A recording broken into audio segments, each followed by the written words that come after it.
Buongiorno a tutti e benvenuti a questa nuova puntata di Sveglia Trieste. In questo giovedì avremo ospiti in studio nella prima parte il consigliere comunale e regionale del Partito Democratico Francesco Russo, poi parleremo invece con il segretario della UILM Antonio Rodà. Avremo anche i nostri collegamenti esterni, seguiremo con il nostro Bernardo Gulotta in esterna una protesta singolare dei ricercatori per una migliore mobilità, ma poi vedremo sicuramente anche molto altro, quindi se vorrete dialogare con noi e con i nostri ospiti potrete farlo come sempre chiamandoci in diretta oppure scrivendoci una mail. Cominciamo subito con le previsioni del tempo, andiamo a vedere il sito dell'Osmer ARPA regionale con la situazione generale in queste giornate insomma particolarmente afose. L'anticiclone nordafricano insisterà sulla regione fino alla notte fra oggi e domani. Domani una depressione atlantica con aria più fresca in quota determinerà instabilità. Nel weekend alta pressione con aria più secca da nord-est. Quindi per oggi cielo sereno poco nuvoloso con caldo afoso, specie in pianura e di pomeriggio. Sulla costa la brezza mitigherà il caldo pomeridiano. Temperature eccezionalmente elevate ad alta quota con 20 gradi a 2000 metri e zero termico a 4500. Vediamo anche le temperature minime e massime. Le minime in pianura sono tra 19 e 22 gradi e sulla costa addirittura tra 22 e 25.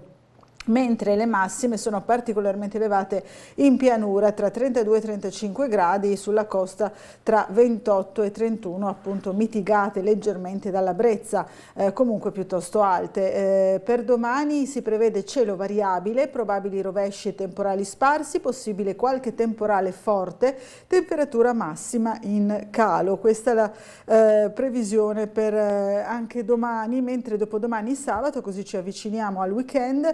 Ancora su pianura e costa cielo sereno con bora moderata sulle zone orientali al mattino, che a Trieste potrebbe persistere anche in giornata. Brezza e altrove sui monti cielo poco nuvoloso, l'atmosfera sarà più secca che i giorni precedenti, quindi almeno ci sarà meno afa.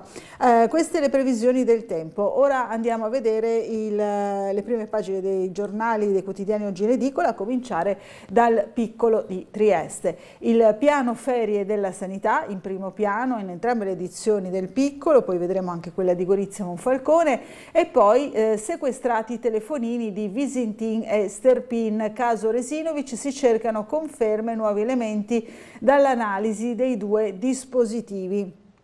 A un anno e mezzo di distanza dalla scomparsa di Liliana Resinovic, la squadra mobile di Trieste ha sequestrato i telefoni cellulari del marito della 63enne Sebastiano Visintin e dell'amico Claudio Sterpin, una settimana dopo la decisione del GIP Luigi Dainotti di non archiviare il caso disponendo un supplemento di indagine. Qui ci sono le immagini anche molto suggestive del concerto di ieri sera a Montegrisa fra musica e spirito, poi il lutto, morto il manager Dario Fischer, ex presidente di Trieste Trasporti, e ancora il ricordo, addio a Giorgini, una vita dedicata al suo mare e al California andiamo a vedere anche il caso in comune, esatto, De Sanctis si dimette dopo 6 giorni da presidente appunto della società di riscossione. Fine vita, suicidio assistito, 5.000 firme per avere la legge in regione. Poi ancora tasse, fisco, l'evasione e lo scontro nella maggioranza e per quanto riguarda sempre il governo, salva stati, MES promosso dai tecnici, gelo nell'alleanza. Ancora sempre sulla prima pagina del Piccolo l'apprensione per il salvataggio del Titan, il sommergibile disperso e quei rumori dagli abissi. E poi Trieste, il caso, perse l'occhio nell'esercitazione, 300.000 euro e vitalizio. Andiamo a vedere altre prime pagine, poi approfondiremo naturalmente i temi locali, i temi che sono oggi sul Piccolo. Allora andiamo a vedere il Corriere della Sera, eccolo qui. Corriere della Sera, von der Leyen, il futuro di Kiev è nell'Unione Europea, giusto che la Russia paghi la ricostruzione, così si è espressa la Presidente von der Leyen. E poi lo zar presto in campo, Putin evoca i missili nucleari, Biden attacca sì l'ira della Cina, il leader USA un dittatore, dice del leader invece cinese. Nordio, riforma, vado avanti, MES, nuove tensioni nel governo, decreto lavoro, scivolone della maggioranza. Il ministro della giustizia, no a scontri con i magistrati, ma interverremo anche sull'avviso di garanzia. Vediamo ancora Akbasi, ghanese, aveva 43 anni, il video del pestaggio, clochard ucciso a calci e pugni, presi 2 sedicenni. Poi ancora Moravia, Fallaci, l'idea di nazione e WhatsApp più le polemiche. La maturità, la prima prova, quella di italiano, è andata in scena ieri, l'abbiamo visto anche noi con il nostro servizio. Ma il commento di Aldo Cazzullo, ma non sono tracce sovraniste, c'è stata anche questa polemica. Allora andiamo a vedere la Repubblica, MES, scontro Giorgetti Meloni, divisi sul fondo europeo. Alla Camera un parere tecnico del Ministero dell'Economia apre alla ratifica, migliorerebbe il rating dell'Italia, maggioranza in tilt, gelo della Lega, la Premier affronta il titolare di via 20 settembre, devi tenere a bada i tuoi, dice, incognita sul voto in Parlamento, il centrodestra approva l'ennesimo rinvio. Decreto lavoro, le assenze di Forza Italia mandano KO il governo, PD e 5 Stelle sono allo sbando, attaccano. Poi ancora polemiche sulla giustizia, Melillo sfida Nordio, servono più strumenti per intercettare, poi ancora il triplice collegio previsto dal DDL paralizzerà i tribunali.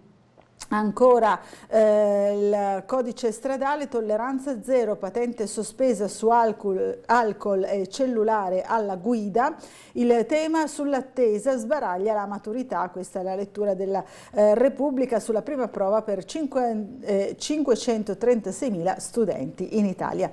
Mappamondi, Titan ultime ore per la speranza e poi esondazioni, il rischio Arcadia e ancora domani sul venerdì qui di Repubblica, Brexit 7 anni dopo. Questo è l'approfondimento. C'è anche il caso di Pomigliano, clochard ucciso in modo crudele, fermati 2 sedicenni. Vediamo La Stampa, MS Lavoro, il governo sbanda, Giorgetti sconfessa Meloni sul fondo salva stati, lo sconcerto della Lega, il PD sono a pezzi, Forza Italia assente, esecutivo sotto in commissione bilancio, Melillo a Nordio, non conosco intercettazioni inutili. Bersani, l'intervista a Bersani, Schlein e Conte, si vince uniti. Poi ancora WhatsApp, ragazzi, maturità, Moravia, Quasimodo, Piero Angela e l'idea di nazione, ma il tema più gettonato è un altro, appunto quello su WhatsApp e il concetto di attesa.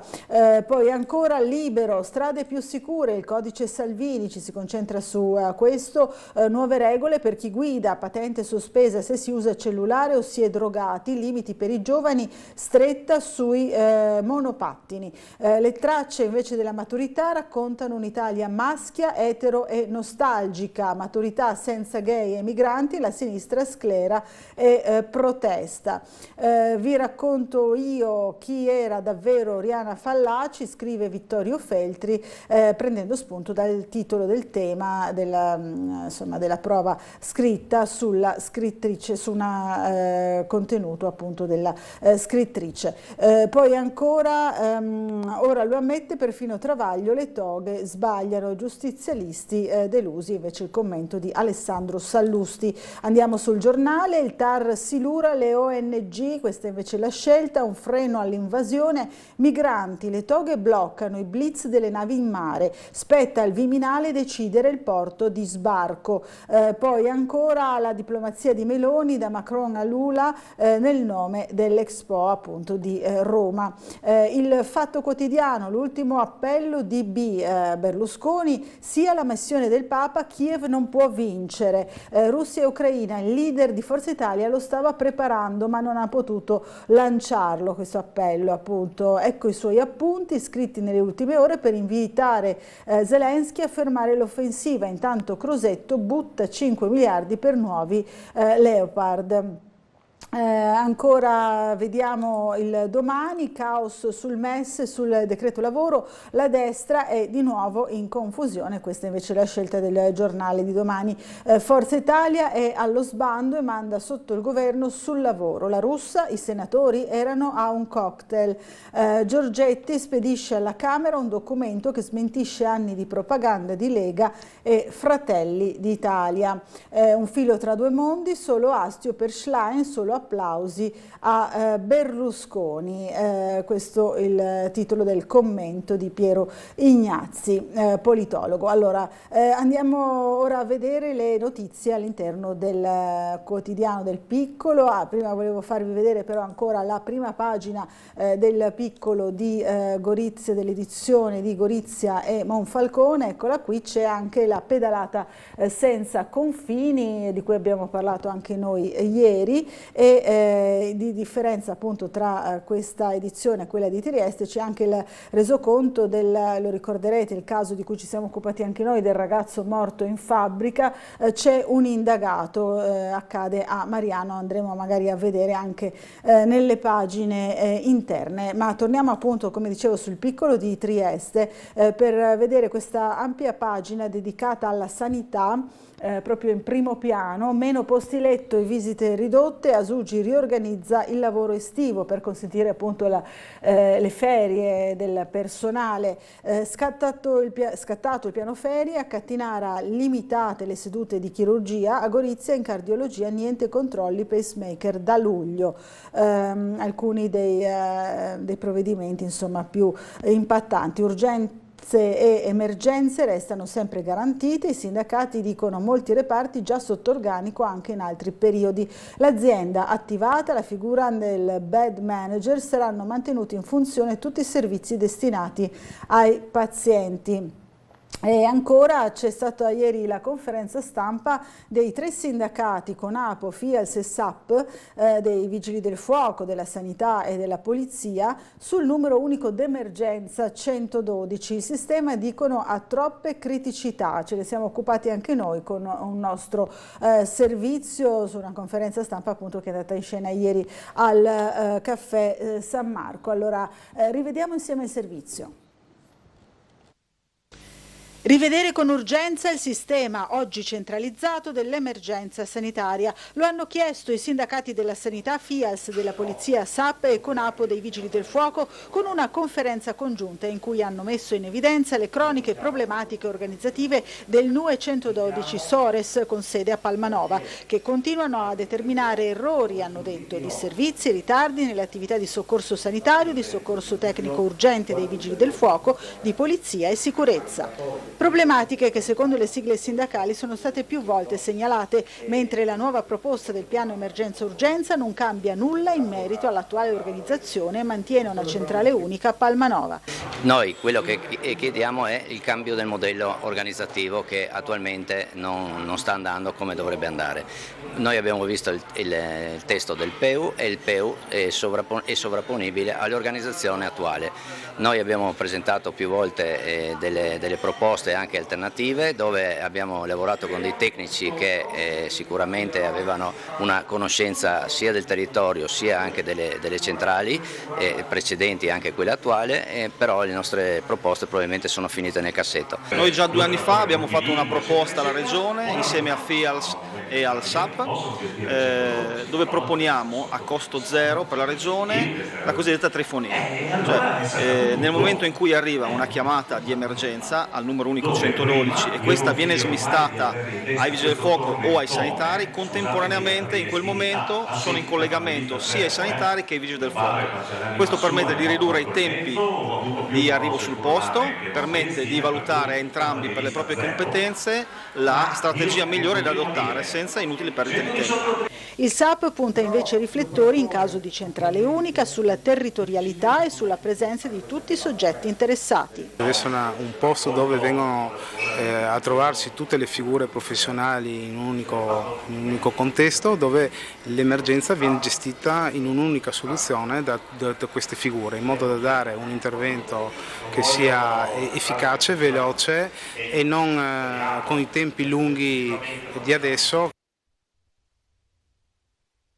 Allora, torniamo a leggere i giornali e torniamo sul caso Resinovic, perché oggi il Piccolo dà conto di un nuovo passaggio, insomma, nelle indagini. Lilli, già partite le nuove indagini, sequestrati cellulari di Visintin e Sterpin, che sono il marito e l'amico di Liliana. Attesi conferme, nuovi elementi dall'analisi dei dispositivi, perizia medico-legale, scelto dalla procura il professionista. Andiamo a leggere un po' di questo articolo. Allora, il caso, appunto, dopo la decisione del GIP Luigi Danotti di non archiviare il caso disponendo un supplemento di indagine, insomma, sono stati sequestrati i cellulari del marito, della 63enne, e dell'amico, quindi Sebastiano Visintin e Claudio Sterpin, tanto che la procura, come ha confermato ieri il procuratore capo Antonio De Nicolo, ha già individuato il professionista a cui affidare la nuova perizia medico-legale, quindi sono già iniziate le indagini,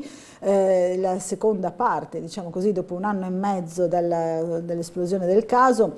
La relazione del nuovo consulente, che è di fuori Trieste e il cui nome verrà comunicato dalla procura non appena il medico assumerà l'incarico, sarà certamente una delle colonne portanti su cui si baserà poi la decisione finale del giudice. Sarà il medico legale individuato ora dalla procura a decidere se sia necessario o meno riesumare il corpo di Liliana, e questo è il punto.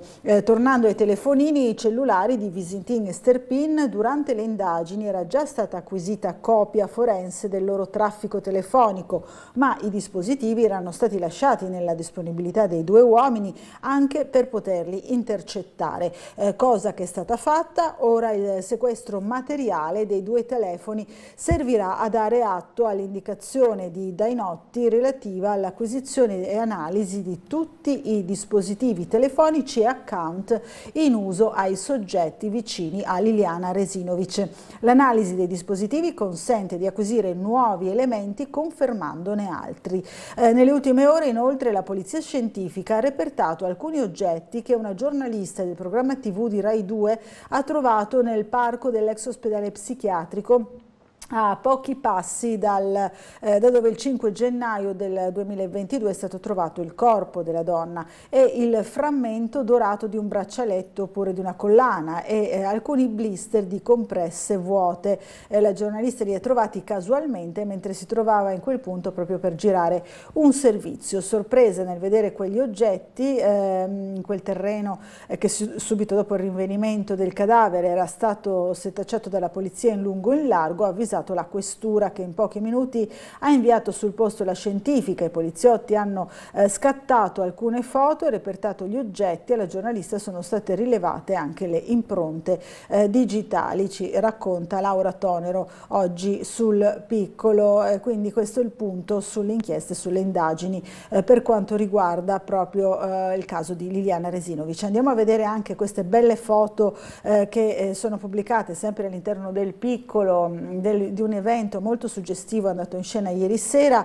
Tra mare e cielo, la spiritualità di Montegrisa crea lo scenario per i contrabbassi mantrici davanti al Tempio, la prima delle due serate pensate dal manager Massimo Subpancic con il compositore e docente Stefano Sciascia. Questa è stata la prima appunto di queste iniziative. Don Moro dice: un'attrazione al divino di chi dalla città abbia voglia di guardare all'insù.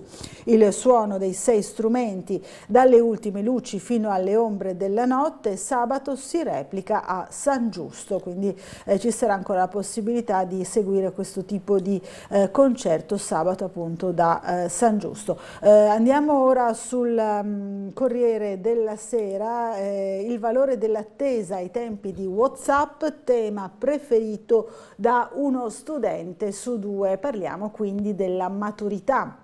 Maturità per il 54%, la prima prova è stata più difficile del previsto. Tra i più graditi anche Piero Angela. Anche noi siamo andati ieri mattina fuori da un liceo scientifico qui in città per vedere come stavano vivendo appunto gli studenti questo passaggio, questo rito di passaggio importante che è appunto l'esame di matura. Vediamo. Ma no, un po' d'ansia l'hanno messa magari durante l'anno, insomma sono gli stessi professori che hanno un po' d'ansia nel finire i programmi, nel portarci preparati, quest'ansia un po' viene trasmessa, però insomma allo stesso tempo poi cercano di metterci tranquilli un po'. Via l'esame di maturità, prima prova il tema di italiano, 1624 gli studenti triestini che affrontano gli esami, 536.000 in tutta Italia. Con la troupe di Tele4 durante la diretta di Sveglia Trieste siamo stati fuori dal liceo scientifico Galilei per ascoltare le sensazioni dei ragazzi. È un tema alla fine, cioè non è mai morto nessuno. Come materia ti piace tra l'altro? O... Temi in sé no, italiano anche sì, dai, letteratura sì. Sei preparata? Spero di sì, credo di sì, anch'io farò il tema di tipologia B, ho guardato un po' cosa potrebbe uscire, sono tranquilla. Abbastanza pronti, dai. Come avete passato la notte passata? Un po' a rimpiangere che sia una delle ultime volte che veniamo a scuola da studenti. Ma si prova a dare il proprio meglio e si spera anche in domani con la prova di matematica di riuscire a fare un bel risultato. Come hai passato la notte prima degli esami? Dormendo benissimo. Prova di italiano? Com'è la sensazione in questo momento? Speriamo bene, molti autori, però cerchiamo di fare il meglio, ecco. Armati di vocabolario ovviamente? Inglese e italiano, che non sono madrelingua. Tranquilli, poi l'apparenza diciamo dà la tranquillità, ma in realtà siamo tutti molto tesi, ecco. Tranquillissimi, cioè la tensione si sente, ovvio. Hai dormito? Ho dormito, devo dire che ho dormito, adesso sono riposato, si affronta bene la prima prova. La seconda si fa quel che si può e poi l'orale ovviamente. Il test di oggi è iniziato alle 8:30 del mattino, apertura delle buste, lettura delle tracce e poi al lavoro con 6 ore disponibili per concludere e consegnare il tema. Ma quali sono gli autori che i ragazzi speravano venissero proposti? 8 tracce, ci stai pensando? Speri che esca un autore in particolare? Spero non Calvino sinceramente, magari uno Svevo o un Pirandello mi piacerebbe molto, poi se no si punta sulla tipologia B sinceramente. O Svevo o D'Annunzio è abbastanza scontato, però io mi auguro Svevo. Hai un autore preferito? Ma forse se dicono che viene fuori D'Annunzio forse è la scelta che potrei adottare. D'Annunzio è gettonato, anche Svevo però. No, Svevo non mi piace. Moravia, Piero Angela, Belpoliti, Chabot e Oriana Fallaci invece le tracce uscite. Domani ci sarà la seconda prova, matematica per il liceo scientifico, considerata forse quella più ardua. Poi sarà la volta degli orali. E oggi appunto andrà in scena fra poco proprio la seconda prova scritta. Allora ci colleghiamo con la sala operativa della Polizia Locale per vedere qual è la situazione del traffico in città. Abbiamo al telefono il commissario Fulvio De Grassi, buongiorno. Sì, buongiorno a lei e a tutti gli ascoltatori, vi sento come spesso accade molto piano, spero mi sentiate bene voi. Noi la sentiamo bene. Bene, adesso vi sento meglio anch'io. Diciamo per quanto riguarda la nottata appena trascorsa, nessun problema da parte delle nostre pattuglie serali, interventi di routine. Fa caldo, questo lo percepiscono tutti, perciò comunque attenzione anche in questi casi, il caldo può fare spesso brutti scherzi alla guida. Come segnalazioni particolari non abbiamo più di tante. C'è il Trischia, Ferdinandea, è cominciato ieri, ricordiamo che di sera viene blindata la zona praticamente dalla via dei Mille al largo caduti di Nassiria, perché quello dove insiste poi la manifestazione è chiusa al traffico veicolare di sera. E abbiamo anche in nota un rifacimento della segnaletica orizzontale in zona Viale Miramare, via Picard, sulle rive, in Corso Italia, anche in zona Piscina, perciò attenzione eventualmente ai veicoli parcati sulla segnaletica preesistente. Quanto posso vedere dalle telecamere il traffico al momento è tranquillo, non abbiamo ancora interventi particolari in atto e niente, quindi vi restituirei la linea. Benissimo, allora grazie, buona giornata, buon lavoro sia a lei che ai suoi colleghi. Grazie altrettanto a voi a tutti. Allora andiamo avanti a leggere i giornali, andiamo a vedere il piccolo di Gorizia, edizioni di Gorizia Monfalcone, per vedere che c'è un indagato per la morte in fabbrica, resta il sequestro, 30 operai a casa, l'infortunio alla APS Rosio Extrusion di Mariano, nel registro il datore di lavoro ai fini della sicurezza, 6 congiunti di Nicolas Nanut quali parti offese. Nicolas Nanut era il ragazzo appunto morto schiacciato qualche settimana fa a Mariano, il 23 maggio scorso, il giorno proprio dell'incidente. Poi ancora Vediamo sempre nelle pagine appunto del piccolo di Monfalcone e Gorizia, anche qui un resoconto insomma di quello che è stato l'esame di matura, ma la pedalata ciclopedonale transfrontaliera Go 2025 in realtà in 14 km, percorso fra Italia e Slovenia pronto ad allargarsi tra natura e luoghi simbolo dell'ex confine, tra vigne, orti, frutteti e tocca anche luoghi simbolo del confine, permette di scoprire scorci poco noti del paesaggio, comunque guardare il territorio da un punto di vista diverso dal solito. E anche noi ieri abbiamo seguito questa sorta di pedalata inaugurale di questo percorso di 14 km ciclopedonale tra i due confini. Vediamo. 14 km di piste ciclabili transfrontaliere che si sviluppano tra paesaggi e storia. Questa mattina il sindaco di Gorizia, Ziberna, quello di Nova Gorizia, Samo Turel, e di Szentpéter-Vertojba, Milan Turk, insieme a rappresentanti di Confcommercio e di altre associazioni ciclistiche, hanno dato vita a una pedalata lungo i nuovi percorsi ciclabili transfrontalieri, dal piazzale della Transalpina fino al punto panoramico sopra la passerella di Salcano. Una bellissima opportunità oggi per promuovere oltre 14 km di piste ciclabili che riescono a coniugare, a legare un patrimonio stupendo di paesaggio, di verde, di natura, di fiume, quello alle nostre spalle, tra Gorizia, Nova Gorizia e Szentpéter-Vertojba.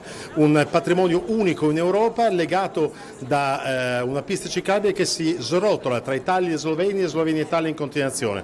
Oggettivamente è un qualcosa che dà grande appeal a tutto il territorio per un turismo sempre più crescente di persone che amano la natura, il verde e la bicicletta. Sì, anche da parte mia un ringraziamento al GECT per aver realizzato questa bellissima pista ciclabile che arricchisce tutte e tre le città e porta qualcosa di unico come offerta turistica anche in prospettiva del 2025, quando ci saranno, speriamo che ci visiteranno tanti turisti, e questo è un altro piccolo sassolino nel mosaico dell'offerta turistica di questo bellissimo territorio. Se non vinceremo il Giro d'Italia o il Giro di Slovenia, vinceremo il Giro di Nova Gorizia e Gorizia. La 13ª in Italia tra i comuni capoluogo per...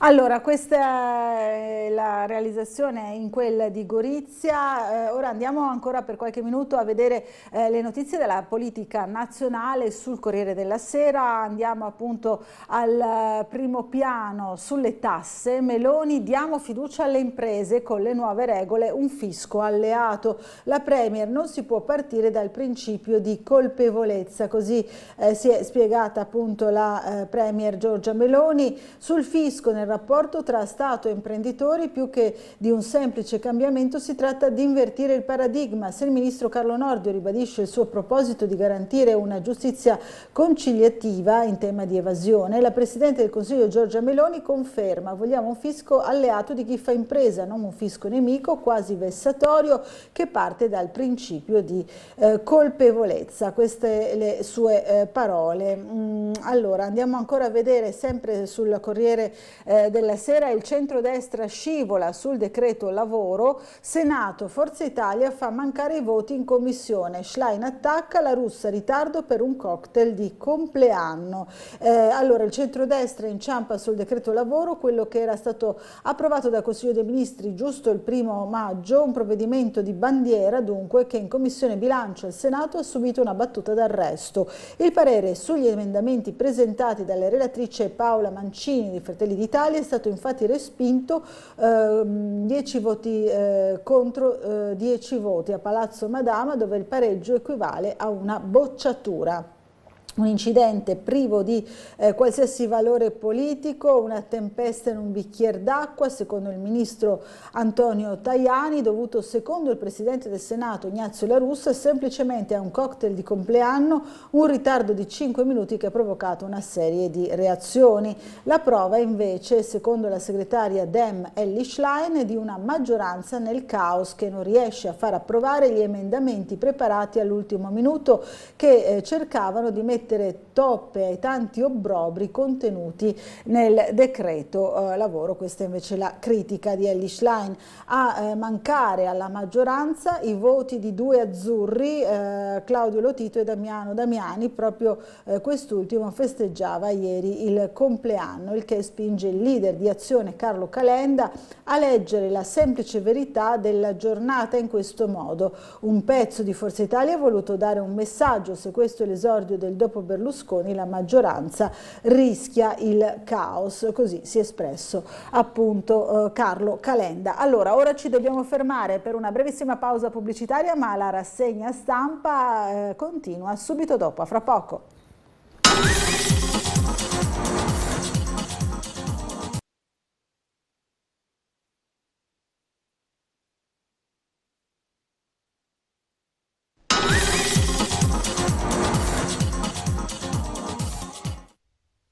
Bentornati a Sveglia Trieste. Allora andiamo subito a vedere le notizie ancora sulle pagine della cronaca triestina. Del piccolo colpo di scena a Esatto, il nuovo presidente si dimette dopo soli 6 giorni. Passo indietro degli Ist De Sanctis, formalizzato tramite lettera al sindaco. La mia nomina trasformata in un caso politico, non ci sto, ha scritto. Caccia al nuovo nome. Quindi il presidente dei 6 giorni, il nuovo presidente di Esatto, Giorgio De Sanctis, nominato venerdì scorso al vertice della controllata comunale, ha inviato ieri una lettera di dimissioni al sindaco. La questione si è spostata dall'ambito tecnico a quello politico, addirittura personale. Ha scritto: il finale a sorpresa di una vicenda che da qualche settimana agita i vertici della Lega, responsabile della nomina e ora incaricati di trovare una nuova proposta. Andiamo con ordine. A fine marzo il consigliere comunale leghista e muggesano De Sanctis è entrato nel CDA del gabelliere comunale, così lo descrive Giovanni Tomasin, insomma la società di riscossione, e quindi su indicazione proprio del Carroccio. A sceglierlo come uomo di fiducia era stato il segretario provinciale Paolo Polidori. All'interno della stessa Lega però c'erano orientamenti differenti e si valutavano altri nomi. Una volta entrato nel CDA, l'imprenditore De Sanctis, titolare di una società di sicurezza e investigazioni, ha incocciato i dubbi del collegio sindacale della società, che ha chiesto al comune del tempo per valutare la congruità fra il suo curriculum e i requisiti imposti alla presidenza di Esatto. Il tema era stato sollevato anche dall'opposizione. I civici di Punto Franco vi hanno dedicato una conferenza stampa e lunedì scorso in consiglio comunale il loro consigliere Alberto Pasino ha rivolto una domanda d'attualità in merito all'assessore competente Everest Bertoli. Guardinga era stata la risposta di quest'ultimo e ieri abbiamo probabilmente capito il perché. Appena nominato, De Sanctis ha infatti rimesso l'incarico con una lettera al sindaco Roberto Di Piazza, che pure nei giorni scorsi aveva pubblicamente confermato che per quanto lo riguarda il profilo del muggesano era atto allo scopo. Insomma, questa è la vicenda. Adesso sarà caccia naturalmente al prossimo nome per la presidenza di Esatto, che ricordiamo finora era stata tenuta da Andrea Polacco di Forza Italia. La polemica in regione che riguarda la cabinovia, quindi di Trieste, polemica di Massolino, contraddizioni tra gli assessori. L'assessore Amirante dice cabinovia nel piano della mobilità sostenibile, l'aveva detto anche a noi nelle nostre trasmissioni qualche tempo fa, l'ha ribadito ieri in aula. Cantieri scolastici più costosi, sia alla variazione da 3 milioni dalla sede di Via Tigor ai moduli prefabbricati nel giardino di Villa Giconsta. Il peso dei rincari delle materie prime si fa sentire, le scadenze legate al PNRR. Quindi in consiglio comunale: dai una mano alle scuole, le materie prime si prendono un braccio. È passata lunedì scorso in consiglio comunale una variazione di bilancio che riguarda 6 interventi urgenti, in buona parte d'ambito scolastico, 4 dei quali legati al PNRR. In tutti i casi i costi si si gonfiano rispetto alle previsioni e l'ente locale è costretto a mettersi ai ripari, calando in piatto ben quasi 3 milioni. Quindi questo è successo, questa variazione per consentire la ristrutturazione tanto attesa di alcune scuole cittadine.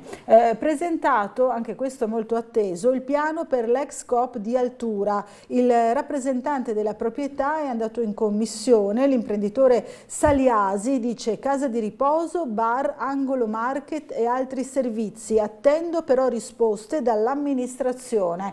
Andiamo a leggere perché è un tema sicuramente di grande interesse per tanti cittadini che risiedono proprio ad Altura, in quella zona, e che chiedono da tempo una rivitalizzazione del rione anche attraverso magari attività commerciali o comunque di servizi per le persone. Si è parlato dell'ex supermercato Coop di Altura nella commissione congiunta di ieri presieduta da Massimo Codarin e Mirko Martini, ospiti in aula l'imprenditore Mario Saliasi dell'immobiliare Flora, proprietario della struttura dal 2018, e una rappresentanza del comitato dei residenti. La richiesta di audizione arriva dal consigliere Kevin Nicolini di Adesso Trieste con l'obiettivo di cercare una soluzione all'annoso problema dell'assenza di servizi commerciali ad Altura. La proposta di Saliasi, fatta pervenire nei mesi scorsi agli uffici competenti, si è divisa in due direzioni diverse, in tempi differenti. Ha detto: la nostra prima intenzione era quella di realizzare una residenza per gli anziani non autosufficienti gravi, ha spiegato l'imprenditore, proponendo una permuta tra il fabbricato di via Alpi Giuli e la casa di riposo Don Marzari di Prosecco.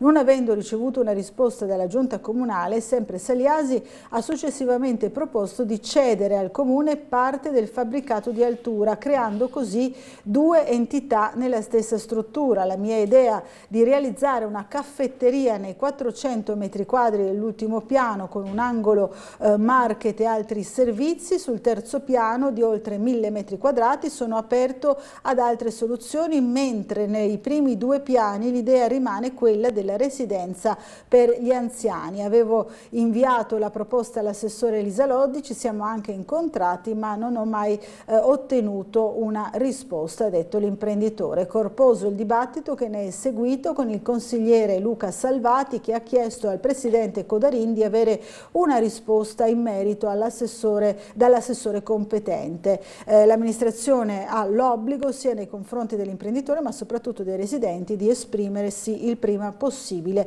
sul tema. Marcello Medao, invece, di Fratelli d'Italia, ha ricordato a Saliasi che anche se non c'è stata una risposta da parte dell'assessore Lodi, il tema è al vaglio del sindaco, intendendo con ciò che l'amministrazione non è sorda alle problematiche di Altura.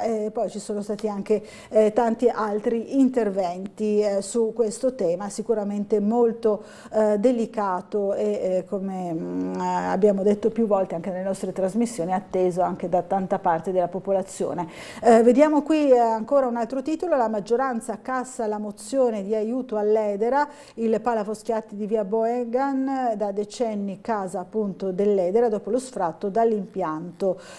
Poi ancora la maturità, l'abbiamo già visto con il nostro servizio, i maturandi triestini, tracce inaspettate, ma è la seconda prova quella più temuta, e lo ricordiamo, la seconda prova va in scena oggi con materie diverse naturalmente a seconda degli indirizzi delle scuole prese in esame. Allora, il caso al tribunale: perse un occhio nell'esercitazione, il giudice 300.000 euro e vitalizio. Dopo 30 anni un militare triestino si è visto riconoscere dal tribunale lo status di vittima del dovere, quindi il Tribunale del Lavoro ha riconosciuto lo status di vittima del dovere a un militare triestino dell'esercito che aveva perso un occhio per l'esplosione di una bomba durante un'esercitazione, subito 300.000 euro di arretrati ai quali si aggiungerà un vitalizio di circa 2.000 euro, una sentenza che diventa un precedente giurisprudenziale importante che può preludere ad altri riconoscimenti e altri ricorsi simili a livello nazionale. Qui vediamo il lutto che abbiamo già visto in prima pagina. Trieste piange Fischer, manager gentile, tanti gli incarichi nel settore della cantieristica, per 12 anni nel CDA di Fincantieri, fu anche presidente di Trieste Trasporti, classe 33, aveva lavorato per anni a Milano, quindi aveva 90 anni. E poi ancora addio a Franco Giorgini, una vita nel segno del mare, inventò il California fu anche fra i promotori del premio Barcola. Intanto è partito il cantiere per le condotte gas in via Romagna e continuano anche le riasfaltature in centro, un avvio di cantiere che ieri abbiamo seguito con un nostro servizio. Sarà, dice Lorenzo De Grassi sul Piccolo, un'estate intensa, quella iniziata ufficialmente ieri sul fronte dei lavori stradali in città. È appunto il primo capitolo, è andato in scena ieri, vediamo. Al via oggi la prima fase del progetto di riqualificazione delle reti gas, idriche, fognarie ed elettriche di via Romagna. Fino a settembre Acegas APS Amga, in accordo col comune, sostituirà le vecchie condotte gas in ghisa nel tratto di via Romagna, compreso fra i civici 30 e 36, e metterà mano anche alle reti idriche, fognarie ed elettriche per ottimizzare i lavori. Chiuso al traffico il tratto coinvolto, il transito sarà consentito compatibilmente con i lavori solo ai frontisti per garantire l'accesso ai parcheggi privati. Nel dettaglio viene chiusa la corsia a salire in via Romagna fra il civico 30 e via Fabio Severo, mantenendo però aperto il traffico veicolare in discesa per immettersi in via Fabio Severo. Questo intervento rientra in un piano più ampio dedicato a via Romagna, spiega l'assessore alle politiche del territorio Michele Babuder. L'obiettivo è infatti quello di realizzare una completa riqualificazione che, oltre a coinvolgere i sottoservizi, vedrà anche il rifacimento del manto stradale, intervenendo con modalità strutturate e pianificate per prevenire situazioni d'emergenza. Attualmente amministrazione comunale e Acegas stanno collaborando nelle attività di progettazione delle successive fasi di realizzazione del progetto. Intanto ieri sera è iniziato l'intervento di ripavimentazione in via Ghega, cui seguiranno da stanotte via Roma e viale Miramare, da domani notte anche largo Sonnino. Dalla prossima settimana inizieranno i lavori in via dell'Istria a San Giacomo.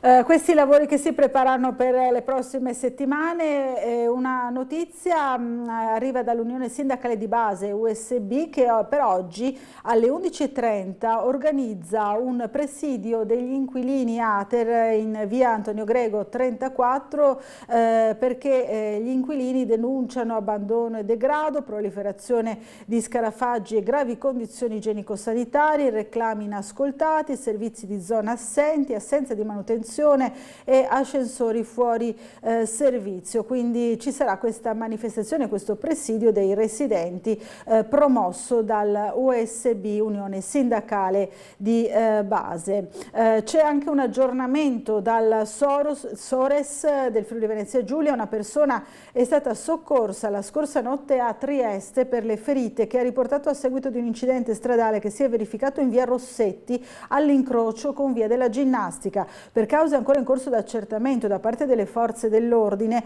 si sono scontrate due vetture, una persona è rimasta ferita ed è stata trasportata all'ospedale di Cattinara con l'ambulanza inviata dagli infermieri della Sores con ferite non gravi fortunatamente. Attivati per quanto di competenza i vigili del fuoco che hanno operato in piena sinergia col personale sanitario. A Duino Aurisina invece nella prima serata di ieri un uomo che stava pedalando in sella a una bicicletta è caduto in maniera autonoma e ha riportato diversi traumi. È successo all'altezza della rotonda l'ex quadrivio di Opicina.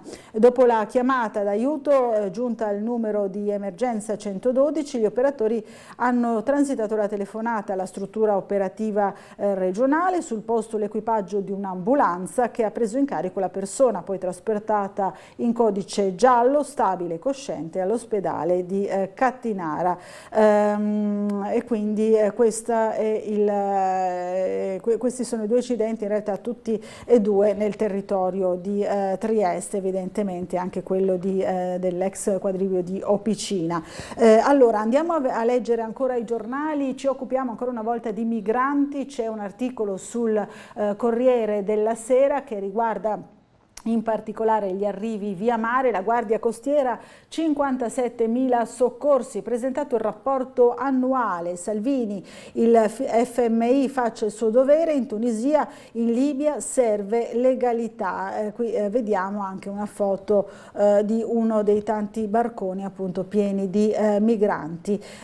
Lo scrittore Marcaris, un orrore il nostro mare pieno di vittime e trafficanti, l'Europa evita i problemi, dice, prevalgono il denaro e la logica di Ponzio Pilato. Andiamo ora, torniamo sul piccolo per vedere che questa sera inizia il Triskel, musica, fotogiocoleria, riti, sport, danza, Triskel oltre i confini della cultura celtica. Scusate, è partito ieri, naturalmente nella serata di ieri, partita l'edizione 2023 al Ferdinandeo. L'organizzatrice Sulli sottolinea processo di contaminazione in cui crediamo, quindi un appuntamento che affonda le sue radici nella rivisitazione della cultura e della musica celtica, capace di rinnovarsi nel tempo abbracciando l'attualità. E tutto questo Triskel, il festival internazionale che ieri sera ha aperto i battenti al Ferdinandeo per la 23esima edizione, salutato dalla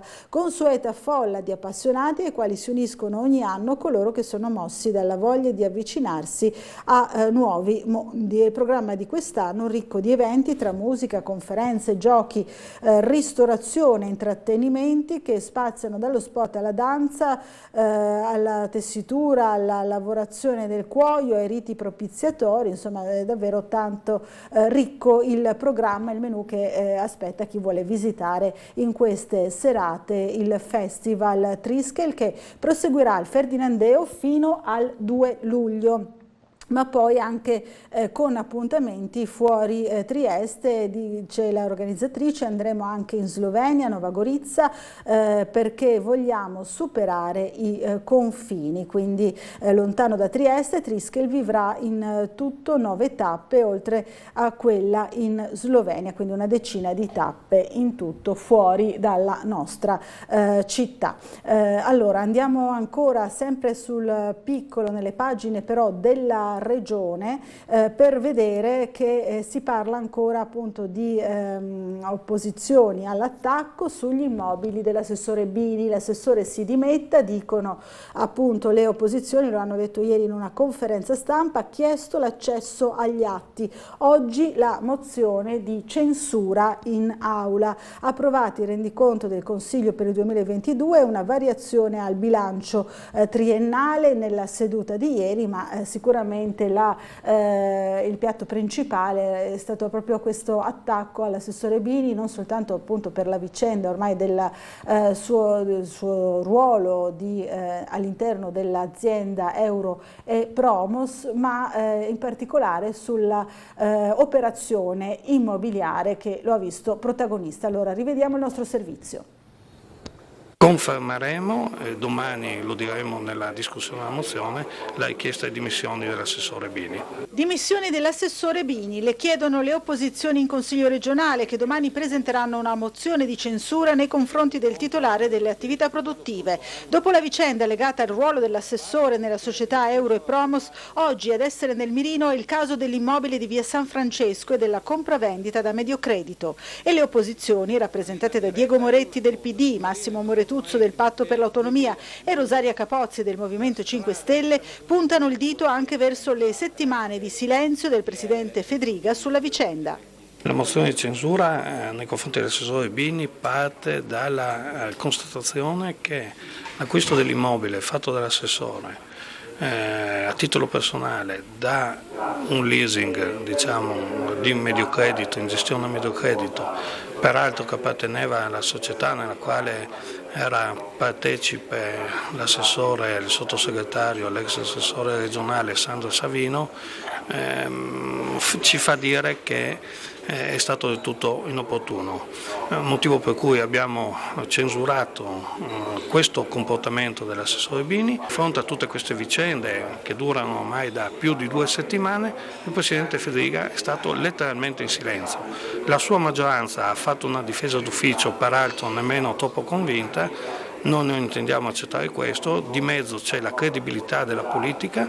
Ma credo che ci sia la necessità di fare chiarezza rispetto al ruolo che l'assessore ha attualmente, rispetto a quello che è successo in passato con l'acquisto di un immobile da Mediocredito, che evidentemente era una società di proprietà della Regione Friuli Venezia Giulia per una buona parte, e per capire effettivamente qual è la posizione anche del Presidente Fedriga rispetto a questa situazione. Quindi noi chiediamo che su questo sia fatta chiarezza e una buona volta si definiscano i termini del ruolo dell'assessore rispetto alla sua attività di imprenditore da un lato e di titolare dell'assessorato alle attività produttive dall'altro. Io credo che la politica, soprattutto di questi tempi, non possa permettersi ambiguità, serve la massima trasparenza nei confronti dei cittadini e delle istituzioni.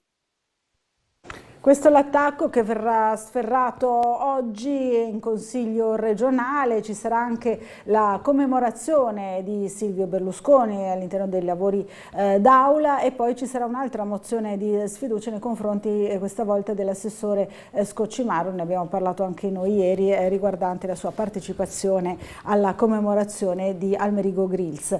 Allora, torniamo alla lettura del piccolo per vedere, ve ne abbiamo dato notizia anche noi ieri, dell'intesa per 70 esuberi alla cartiera Mondi entro la fine dell'anno. Parliamo della cartiera di Duino. Situazione di mercato difficile, accordo proprietà sindacati, si tratterà di uscite volontarie accompagnate da incentivi che però fanno capire che c'è una situazione di crisi all'interno appunto della cartiera. Quindi saranno una 70 gli esuberi volontari con incentivi all'uscita che si potranno concretizzare alla cartiera Mondi di San Giovanni di Duino nei prossimi mesi, e questo è il frutto dell'accordo di solidarietà raggiunto tra la società che opera nel settore delle carte patinate a uso grafico, le sigle sindacali di categoria di CGIL, CISL e UIL e le RSU. Secondo quanto stabilito, le fuoriuscite avverranno entro la fine di quest'anno. Da marzo nello stabilimento situato nel comune di Duino Aurisina, che occupa nel complesso 208 dipendenti, è in atto il contratto di solidarietà destinato a scongiurare i licenziamenti. All'origine del nuovo accordo, secondo quanto stipulato dalle parti, c'è una situazione congiunturale, ecco, lo dicevamo, negativa, che non lascia prevedere una ripresa significativa del mercato. Pertanto la società si è ritrovata, questo è il comunicato ufficiale, nella necessità di rivedere la propria struttura organizzativa, produttiva e occupazionale. Va però precisato che questi esuberi erano già previsti in base all'accordo di marzo e che si tratta in ogni caso di scelte volontarie che potranno essere effettuate da coloro che sono sufficientemente vicini alla pensione o che hanno già individuato un'alternativa sul piano occupazionale in altri settori. Questa è la notizia che troviamo appunto oggi sul piccolo. Ancora, l'impianto di Visogliano, approvata la delibera per l'antenna telefonica, consiglio spaccato, anche questo succede appunto a Duino Aurisina.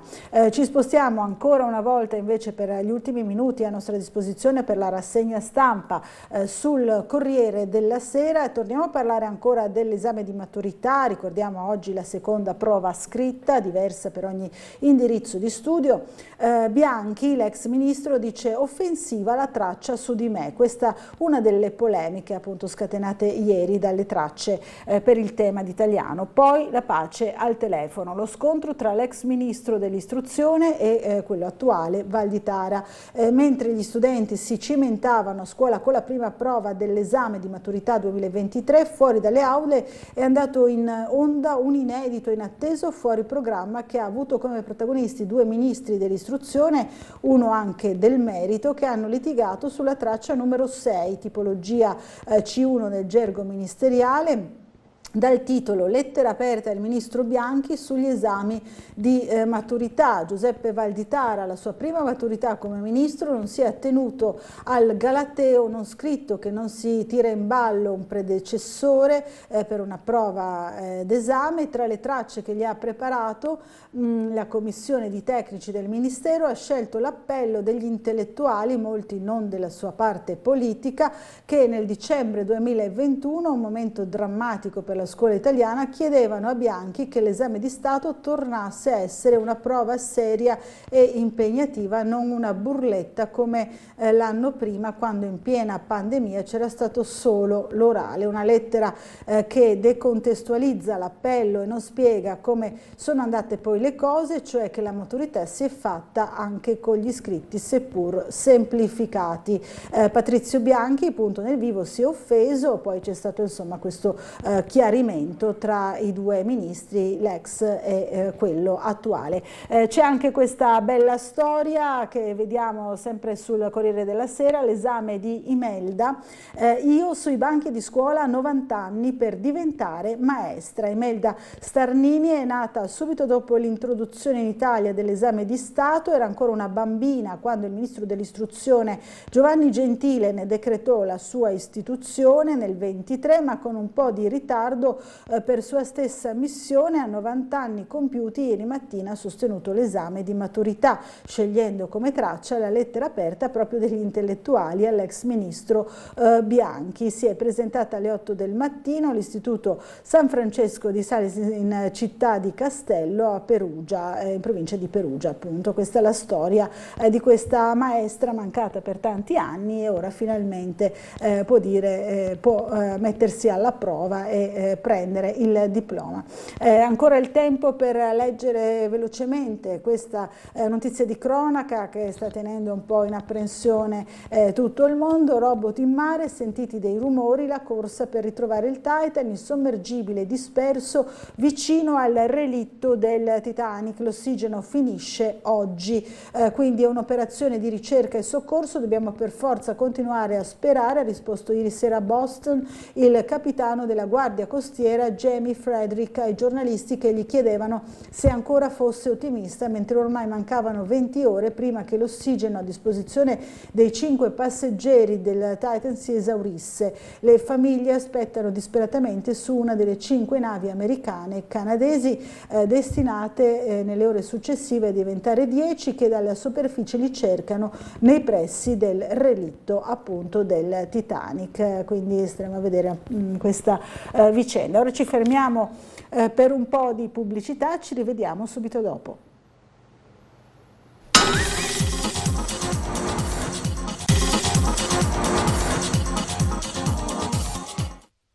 Bentornati in diretta, Sveglia Trieste, diamo subito il buongiorno e auguriamo buon compleanno a Francesco Russo che ci ha raggiunto in studio. Grazie di essere qui. Buongiorno, buongiorno. È un piacere cominciare la giornata così. La giornata del compleanno, ci ha anche portato i dolcetti, quindi poi... quindi non possiamo condividerli, ma insomma facciamo finta. Però, insomma, sempre molto graditi. Allora, davvero auguri, quando insomma, ci siamo sentiti per invitare, non si era ricordato, no? Che era il suo compleanno, però... Fa piacere. Tanto giornata piena lo stesso, finito da qui siamo in Consiglio regionale oggi. Esatto, quindi, ne parlavamo prima leggendo i giornali che sono ricchi insomma, di notizie. Ci sarà questo Consiglio regionale in cui le opposizioni, quindi anche Francesco Russo, presenteranno questa mozione, no, di censura dell'assessore Bini, un'altra di sfiducia nei confronti dell'assessore Scoccimarro per diverse vicende, ne abbiamo parlato anche prima nel corso della rassegna stampa, ma ne parleremo sicuramente. E poi c'è anche la notizia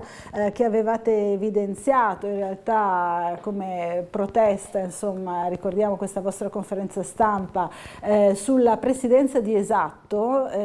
Oggi c'è stato il colpo di scena, in realtà ieri è andato in scena il colpo di scena, il neopresidente dopo 6 giorni si è dimesso dopo le polemiche insomma, sollevate sul suo ruolo e sulla appropriatezza insomma, in qualche modo che voi avevate così messo in dubbio. Ah, sì, è una cosa vergognosa ma assolutamente prevista. Guardi, l'altro giorno i colleghi di Punto Franco, l'avvocato Pasino e Paolo Altina hanno fatto una conferenza stampa dicendo l'ovvio, cioè che lo statuto di Esatto prevedeva delle regole, ma io credo che tutti i cittadini vogliano che in una realtà importante come Esatto ci siano persone di qualità, al di là del colore politico. Guardi, io negli ultimi anni il presidente è stato l'avvocato polacco, che non è della mia parte politica, ma parlandone un po' in giro il giudizio era positivo, quindi non è un dato di destra o di sinistra, insomma questo poi alla fine era avere la persona giusta al posto giusto. E questa volta non spettava più a Forza Italia, la maggioranza ha scelto qualcuno della Lega e la Lega ha messo una persona che noi abbiamo indicato da subito come inadatta, ma non personalmente, me ne parlano anche come una persona simpatica, ma lo statuto prevede delle caratteristiche, no? Uno deve essere competente, perché l'attuale vice sindaco di Muggia, De Santis, che era stato individuato, evidentemente va bene come vice sindaco, ed è bene che faccia il vice sindaco e che lo faccia magari a tempo pieno, ma evidentemente non va bene per una realtà che è più specializzata, dove servono competenze, come dice lo statuto, di tipo finanziario, di tipo gestionale e così via. Noi l'abbiamo detto, però ecco, c'è quest'idea da parte del centrodestra, e lo ridiremo parlando anche dell'assessore Bini, è come se le istituzioni fossero un po', insomma, sotto padrone, ho vinto io e quindi ci metto chi voglio, che abbia le competenze o che non ce l'abbia. Insomma, questo è sbagliato, l'abbiamo detto in conferenza stampa, ci hanno un po' riso dietro, anche in consiglio comunale l'assessore Bertoli ha fatto spallucce, ha detto ma no, e poi è successo quello che noi sapevamo, cioè che i sindaci, il collegio dei sindaci, cioè le persone competenti che dentro l'azienda hanno il compito di valutare quali sono i curriculum, sembra che ieri sera abbiano detto di no, e poi guarda caso è venuta fuori la notizia delle dimissioni. E si riparte. Ci avessero ascoltato una settimana fa avrebbero evitato una figuraccia e oggi avremo un presidente più competente. Al di là proprio della scelta politica, no? Diceva prima, perché poi il presidente precedente, Andrea Polacco, avete riconosciuto... Guardi, le elezioni le ha vinte il centrodestra, nessuno lo sa meglio di me, però, e quindi il centrodestra ha tutto il diritto di mettere le persone di sua fiducia, però devono essere competenti, prima di tutto devono essere brave, dopodiché se uno vuole le mette della sua parte politica, ma i cittadini credo chiedano che siano persone di qualità, che siano brave, che non ci sia un uso padronale delle istituzioni. Io davanti a questa cosa qui chiedo davvero ai cittadini di indignarsi un po' di più, di seguire, magari non sanno neanche di cosa stiamo parlando, ma Esatto è una realtà importante, insomma. Abbiamo tutti a che fare. Abbiamo tutti a che fare con Esatto, dobbiamo pagare tutti, ma soprattutto Esatto gestisce un sacco di dati importanti e sensibili della cittadinanza. E quindi ribelliamoci un po' di più quando vediamo che non vengono messe le persone brave. Io credo che la Lega abbia un professionista competente che abbia avuto 3 anni di esperienza, come dice lo statuto, in un ruolo dirigenziale, finanziario, perché è giusto mettere una persona brava, non è una giunta dove il dato politico è più importante, questo è un ente economico in cui è giusto che ci siano le persone che sanno fare economia. Senza nulla togliere a De Santis nel suo settore, no? Assolutamente, De Santis tra l'altro fa tutt'altro, fa l'investigatore privato, insomma, quindi non è... quindi nulla togliere alla persona, ma c'erano delle caratteristiche, c'erano delle previsioni dello statuto e si è voluto far finta di niente. Ecco, questo è brutto perché le regole vanno rispettate e se non le fa rispettare chi è deputato alle istituzioni diventa grave. Allora, poi ne parleremo ancora proprio per i lavori del Consiglio regionale, ma abbiamo una telefonata in attesa, la sentiamo subito. Pronto? Buongiorno. Buongiorno. Buongiorno. Chi è in linea con noi? Sentiamo in sottofondo le nostre voci in realtà, però c'è qualcuno, ho sentito un movimento. Pronto? Buongiorno. No, non riusciamo a dialogare con il nostro telespettatore, allora vediamo se riusciamo a fare... Eccoci qui, buongiorno. Buongiorno. Abbiamo sentito qualcuno che ma non hanno capito di essere in diretta. C'è timidezza. Allora, cerchiamo di, se possibile, insomma, non so, di far capire a questa persona che effettivamente è in diretta. Ci sono anche un paio di mail già arrivate al nostro indirizzo.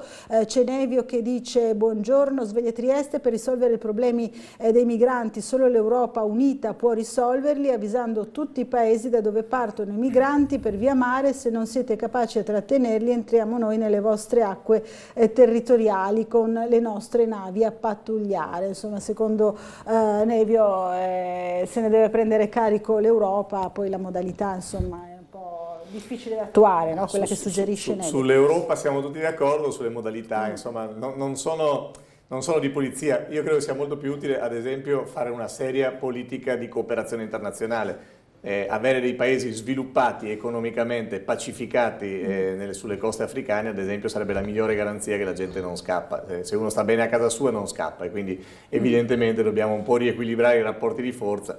Noi sappiamo che negli ultimi 100 anni l'Occidente, l'Europa in particolare, ha trattato un po' male l'Africa, insomma, quindi non possiamo stupirci che l'Africa oggi sia impoverita e che le persone vogliano scappare, insomma. Ricordiamoci di fenomeni che riguardano anche il nostro paese. Il colonialismo, ecco, non è stato proprio un periodo felice. Una bella da questo pagina, punto di vista. insomma, no? Assolutamente. Allora, c'è anche Claudio Visintin che ci scrive, ci saluta, lo ringraziamo, lo salutiamo a nostra volta. Sono Claudio Visintin, una domanda semplice ma non priva di interesse. Nel telegiornale di Tele4 ho visto un servizio che presenta Lorenzo Tamaro del SAP e il sindacalista Fabio Potocnik della FIALS che criticavano la gestione numero unico 112 per ritardi e disservizi. A mio modesto avviso ci vorrebbero 2 centrali distaccate da Palmanova e sul territorio. A tale proposito sono state raccolte migliaia di firme. Una centrale che serve a Trieste e Gorizia, l'altra che serve ai territori di Udine e Pordenone. Lei è un rappresentante triestino, consigliere Russo, porti desiderata dei sindacalisti in consiglio regionale, dice il signor Claudio. Grazie per la risposta e buon lavoro.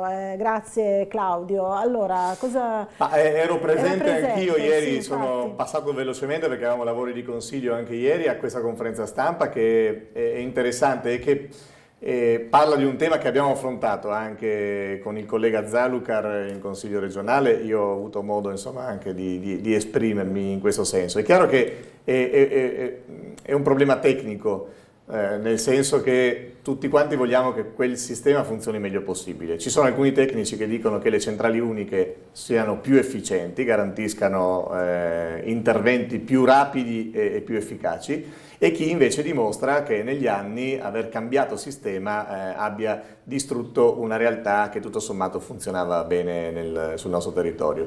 Io credo che sia importante rimettersi attorno a un tavolo facendo parlare gli esperti, come è stato anche ieri, e io raccolgo una cosa che è stata ripetuta più volte in quella conferenza stampa, cioè ci vuole più attenzione al territorio, perché la verità è che molto spesso chi risponde al telefono non ha una conoscenza del territorio, per cui si perde tempo perché magari uno telefona parlando in triestino o perché indica una via o un posto che da Palmanova o da una centrale unica lontana non si conosce, e quindi bisogna in qualche maniera ovviare. Ma io lo dico, e questo insomma, va detto a chi negli ultimi anni ha un po' penalizzato la sanità anche triestina, cioè la giunta Fedriga e l'assessore Riccardi, perché questa stessa disattenzione al territorio la vediamo anche nell'aver smontato ad esempio i distretti sanitari, aver tagliato il numero dei distretti da 4 a 2,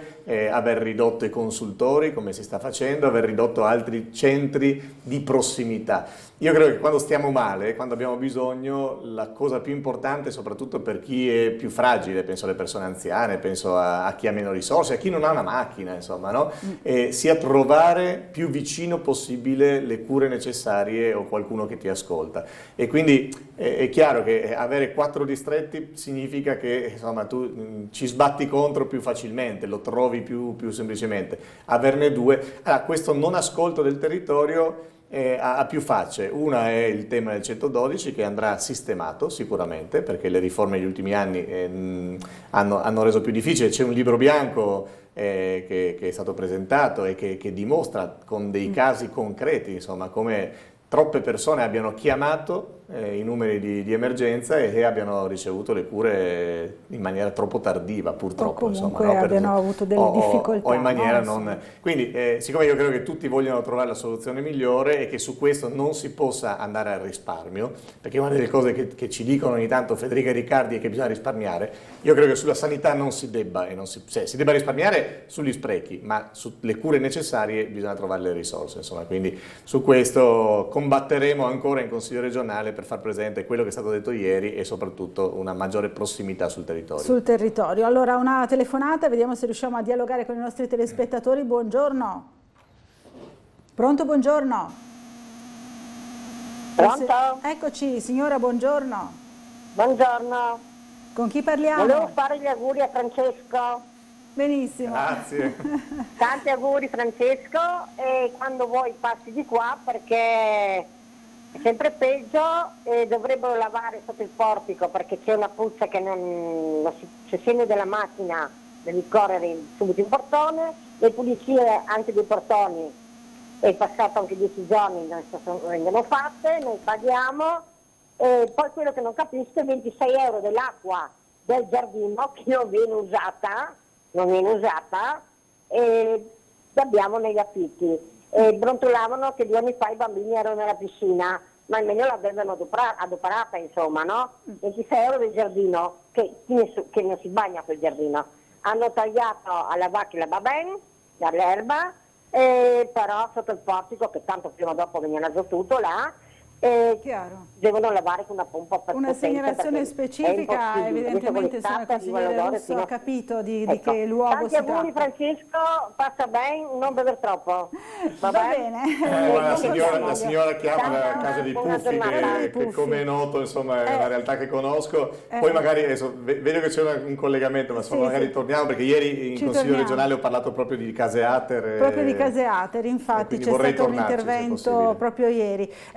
Infatti ci sarà anche un presidio oggi, lo ricordo, alle 11:30, organizzato dalla USB proprio da quelle parti. Perché la situazione è sempre peggiorata. Ieri ho richiamato alcune realtà di Via Flavia, ma insomma dove da 15 anni c'è un cratere, ma insomma ne parliamo dopo. Ne parleremo sicuramente, ma andiamo subito, lo avete visto, intravisto nel collegamento dal nostro Bernardo Gulotta, che si trova nei pressi della stazione ferroviaria. Allora, buongiorno Bernardo, a te la linea. Buongiorno Laura, buongiorno al consigliere Russo. Noi siamo fuori dalla stazione perché questa mattina, in compagnia dei ricercatori che vedete a fianco a me, andiamo a capire una dinamica che riguarda il trasporto pubblico locale, ovvero le linee che portano verso la zona di Viale Miramare, verso l'OGS, verso l'ICTP in particolare, ma ovviamente enti che in questo caso non rientrano in questa situazione. I ricercatori hanno domandato a Trieste Trasporti, con una raccolta firme che ora vi faremo vedere, proprio linee aggiuntive, un potenziamento della tratta, proprio perché durante la stagione estiva tanti sono i bagnanti, tante sono le persone che frequentano il lungomare e quindi si ingolfano proprio le linee del trasporto pubblico, mettendo in difficoltà chi deve andare a lavorare e poi tornare a casa. Faccio una specie di giro d'anfiteatro, comincio con questo ragazzo, ti chiami? Fabio. Fabio, voi siete qui questa mattina con noi, ma avete fatto una raccolta firme proprio per chiedere un potenziamento della linea di trasporto pubblico. Qual è la situazione fondamentalmente che tu vivi ogni mattina?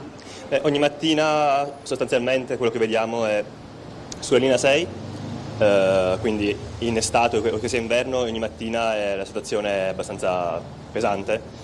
Da via Carduccio, anche prima, il bus è sostanzialmente pieno, è difficile anche aggrapparsi a volte, quindi anche un pericolo quasi per la sicurezza dei passeggeri. Con l'estate, con la 36, la situazione migliora, ma marginalmente, perché molti bagnanti o molta gente che va a Marcola continua a usare il 6 invece che il 36, che immagino sia stato pensato apposta. E quindi la situazione permane, insomma, di difficoltà. Tu in quale fermata sali? Io al giardino pubblico. Ed è già abbastanza affollato quando sali tu oppure si riempie poco dopo? È abbastanza affollato ma fattibile, ma in tempo 2 fermate diventa pieno. Al ritorno è uguale la situazione? Sì, sostanzialmente è uguale. Se non peggio? Anche, sì, dipende. Insomma, più o meno la situazione è più o meno la stessa sia all'andata che al ritorno. Mi sposto, chiedo scusa, a fianco, parlo con, in questo caso? Sono Stefano. Stefano, prendi l'autobus da tantissimi anni? Dal 2000, e da quando faccio l'università, anni 90 quindi. E la situazione l'hai vista cambiata nel tempo? Allora, qui sulla linea 6, che lo prendo dal 2014, da quando ci siamo trasferiti lì, direi che negli ultimi anni veramente è aumentata parecchio. A differenza di altri la prendo la mattina presto, quindi la mattina ancora non riesco a percepire il grande affollamento, ma il pomeriggio è veramente quasi, anzi direi insostenibile. È capitato che avete dovuto saltare degli autobus perché troppo pieni e non riuscivate a salire? Salendo a Grignano no, perché siamo tra i primi e la seconda, quindi no, però diventa a volte difficile scendere. Ah, ok, perché cioè proprio prendi posto e poi non sai più come arrivare all'uscita. Cioè prendere posto non ha senso, cioè, io resto in piedi per esempio perché mi fa più comodo, poi già sto seduto tutto il giorno, ma diventa complicato e devo dire che dopo la pandemia secondo me il traffico automobilistico è leggermente diminuito al ritorno, che di solito a Parcola era sempre strapieno, cioè dopo le 5 c'era la fila costante. E quindi questo è anche un bene, perché magari la gente ha usato più la macchina, la bicicletta, però con l'aumento dei turisti e soprattutto con l'arrivo della stagione estiva diventa insostenibile, veramente insostenibile. La tua esperienza è simile? Sì, esattamente, la mia esperienza è simile a quella dei miei colleghi, ovvero se io prendo anch'io l'autobus ad altezza giardino pubblico e lì per quanto che... cioè io riesco a trovare posto, ma per pochissimo, già alle fermate successive inizia ad esserci un ingombro molto, molto pesante e si fa fatica a stare... a stare anche in piedi. A che orari prendete sia all'andata che al ritorno? Alla mattina intorno alle 8, l'autobus che passa di lì per le 8:30, però anche quello leggermente prima siamo più o meno sulla stessa situazione. Al ritorno tendenzialmente quelli intorno alle 6, quindi appunto circa orari di ufficio, e effettivamente appunto sono normalmente pieni, però comunque suppongo anche che quelli anche intorno alle 5 o anche quelli alle 7 soffrono più o meno degli stessi problemi. Ecco, avete la raccolta firme, mi sposto alla ragazza, che avete raccolto 322 firme. 322 firme per richiedere cosa? Per richiedere appunto di avere una convocazione dall'assessore da Trieste Trasporti per proporre delle soluzioni che non siano per forza un potenziamento della linea, ma che possano ad esempio coinvolgere anche Trenitalia per consentirci di salire sui treni con un abbonamento integrato. O di rivedere alcune tipologie di percorso, ad esempio allungare il percorso della 36. Il problema però è essenzialmente peggiore a maggio e aprile, quando ci sono anche le scolaresche che utilizzano appunto l'autobus per salire, per andare al castello di Miramare, e lì è veramente insostenibile, nel senso più volte ho visto persone non riuscire a salire sull'autobus, bambini che non riescono a tenersi, insegnanti in difficoltà anche nel gestirli. Quindi sì, bisogna rivederlo anche nel periodo antecedente alla 36 e successivo alla 36. Avete già avuto una parziale risposta, almeno un incontro, giusto? Sì, siamo molto contenti che l'assessore, tramite la sua segreteria, appunto, ci ha contattato per incontrarci settimana prossima insieme a qualche responsabile di Trieste Trasporti. Quindi giovedì prossimo l'incontro con l'assessore Babuder. Ti passo dietro, chiedo scusa. C'è anche una situazione che si può descrivere, vedo anche il caschetto lì del tuo collega con la bici, con la realizzazione di una pista ciclabile che potrebbe aiutare in questo caso. Sì, decisamente, anche perché al momento ci sono alcuni tratti un po' pericolosi del tragitto lungo Barcola che non sono coperti da piste, quindi bisognerebbe spostarsi su strada e non è fattibile al momento. Tu vivi la stessa situazione dei tuoi colleghi? Sì, sì. Prendi l'autobus anche tu dalla zona del giardino pubblico? Io prendo l'autobus un po' più su, dalla zona del Giulia, dal centro commerciale, e si trova a posto, poi però capita che si riempia tantissimo e anzi a volte l'autobus non può più raccogliere persone perché fisicamente non c'è posto e tante persone rimangono a terra magari nelle fermate successive. Chiaro, lei utilizza di più la bici, vedo che il caschetto dietro... Sì, io mi muovo, buongiorno, io mi muovo con i mezzi, diciamo, col mezzo pubblico quando non posso perché piove, oppure la maggior parte del tempo, delle volte con la bicicletta. La situazione in bici da qui verso il posto di lavoro com'è? Diciamo, io parto da San Giovanni e devo arrivare a Miramare, quindi me la faccio tutta quanto il viale e ci sono dei tratti effettivamente un po' pericolosi, nel senso che seguendo le piste ciclabili più volte dovrebbe o fare attraversamenti in posizioni pericolose, tipo il sottopassaggio ferroviario, oppure uscire in strada perché poi la pista ciclabile ha delle interruzioni. Diciamo che il Comune ho visto che ha fatto un intervento migliorando quella che è già esistente, le parti esistenti.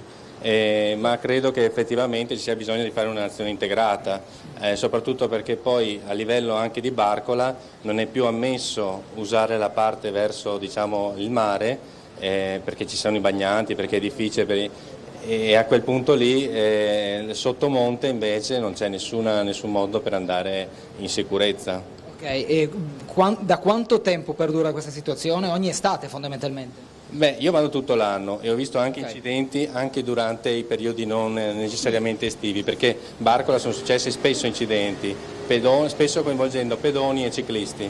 E quindi c'è la zona di Miramare.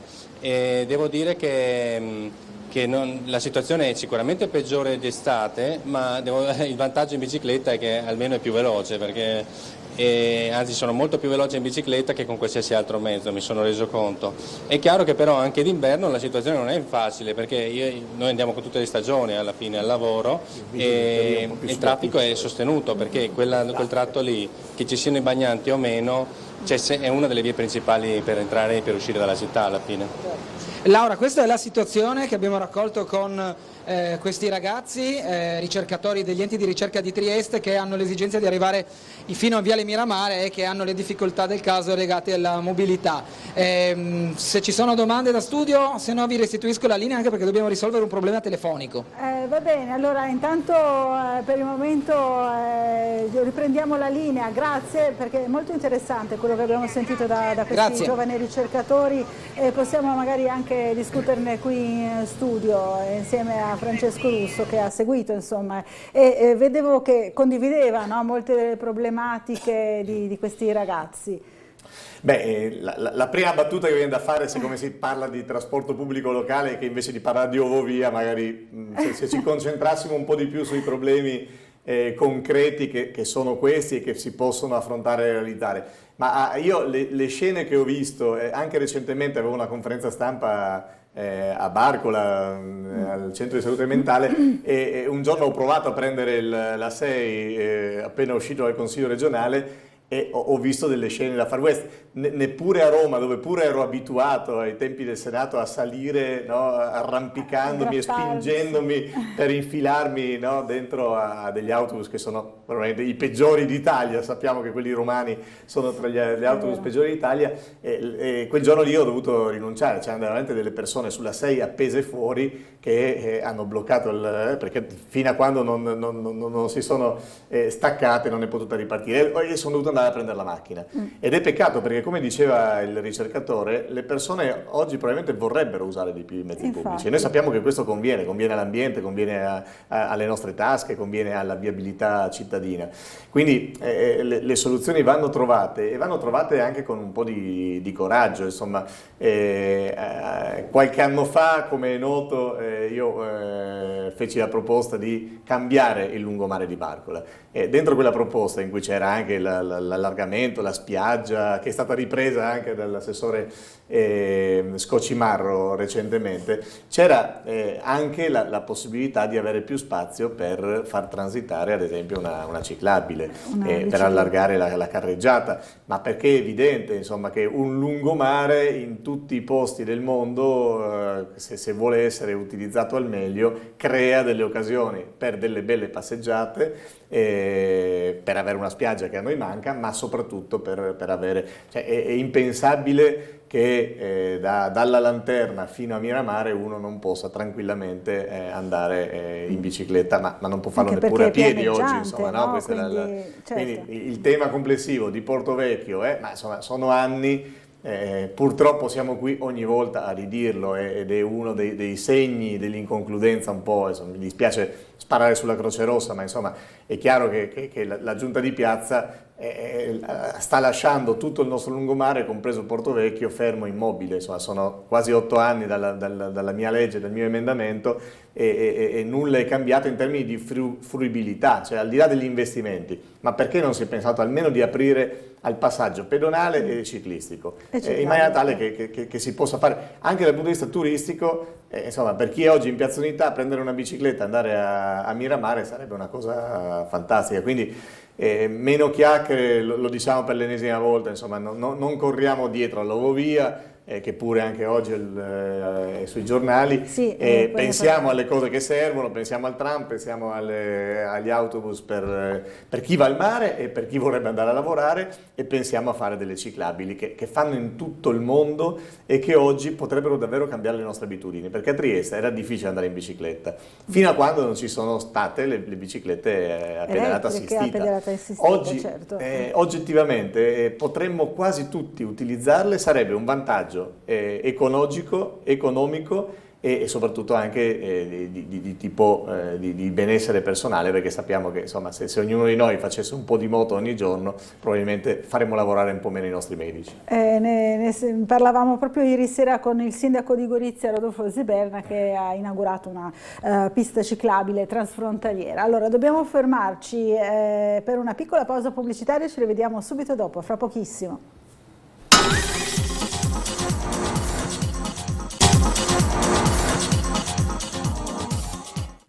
Bentornati in diretta a Sveglia Trieste. Allora siamo sempre in compagnia di Francesco Russo, del consigliere regionale e comunale Francesco Russo, che oggi appunto compie gli anni. Gli fa gli auguri anche Michele Babuder, l'assessore, che invita in merito a quello che dicevamo prima, ribadendo poi che i ricercatori li riceverà la prossima settimana, ma lo diceva anche il nostro Bernardo Gulotta nel servizio, che è quello che stiamo facendo, dice l'assessore, vada a vedere i lavori che stiamo facendo tra Largo Santos e il centro congressi, in sostanza, no? È proprio questa la direzione che ci si sta muovendo. Devo fare i complimenti all'assessore Babuder, appunto, nonostante non sia della mia parte politica, perché ha cominciato con grande energia e grande entusiasmo il suo nuovo incarico, e quindi gli auguro davvero di riuscire a fare quello che i suoi predecessori non sono riusciti a fare.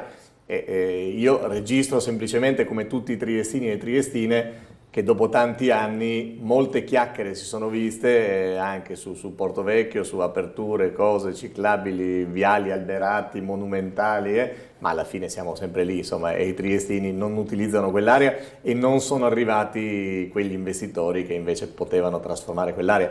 Guardi, se noi vediamo cosa è successo negli ultimi 10 anni sul lungomare di Capodistria e quello che è successo a Capodistria, dico, non ho detto New York, Londra o Parigi, sul lungomare di Capodistria e quello che è successo sul lungomare a Trieste, si vede immediatamente la differenza e quante chiacchiere sono state fatte purtroppo senza realizzare nulla. È una bellissima passeggiata, fra l'altro, no? Quella di Capodistria, sì, con tante cose anche per i bambini, per i ragazzi, per i giovani, i miei figli vanno a giocare, insomma, perché si gioca a pallavolo, a cose, insomma, anche per i bambini più piccoli, insomma, che un cose po' semplici tra l'altro, ecco, non sono investimenti miliardari, ma ecco, meno chiacchiere e più realizzazioni concrete. Insomma. Allora, tornando sentiamo la telefonata prima, poi torniamo anche sulla situazione delle case ATER, no? Questo suo intervento ieri in Consiglio regionale. Allora, pronto, buongiorno, chi è in linea con noi? Pronto, buongiorno. Buongiorno a lei. Buongiorno. Buongiorno, volevo dire che si sente molto piano, ecco. A parte ma noi la sentiamo bene però. Ah, adesso ecco, vi sento. Buongiorno. Tanti auguri anche. Grazie mille. Grazie. Allora, io sono una non vedente e vorrei chiedere perché la maggior parte delle volte la sintesi vocale negli autobus che ti dicono dove devi scendere, la via, non funziona. Una volta mi è stato detto che la sintesi vocale ha mal di gola.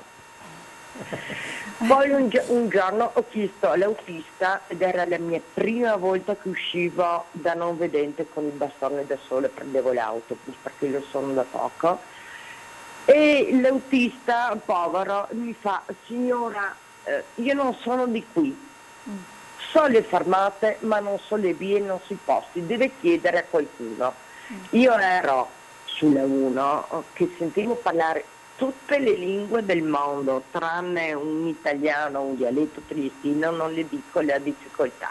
Niente, sarebbe bello magari ripristinare queste sintesi vocali e fare qualcosa. Grazie, buongiorno. Grazie a lei signora, buona giornata. Da una necessità possiamo girare questa segnalazione? No, lo facciamo senz'altro, tra l'altro vedo spesso il presidente Mazzi, a cui va riconosciuto. Anche l'altro giorno, quando ho visto che era impossibile salire sulla 6, lui si è attivato immediatamente per segnalare, quindi io credo che però sui temi della disabilità ci sia qualche volta un'ignoranza di fondo, no? Una non percezione di alcuni problemi che sono risolvibili in maniera molto semplice, perché, come diceva la signora, i nostri bus sono già predisposti per fare questo servizio, per dare questo servizio, che fino a quando non se ne ha bisogno sembra una cosa inutile e superflua, ma qualche volta ci dà fastidio, insomma, no? Come quando il bus si ferma per qualche secondo in più per aprire la pedana e far salire magari qualcuno in carrozzina.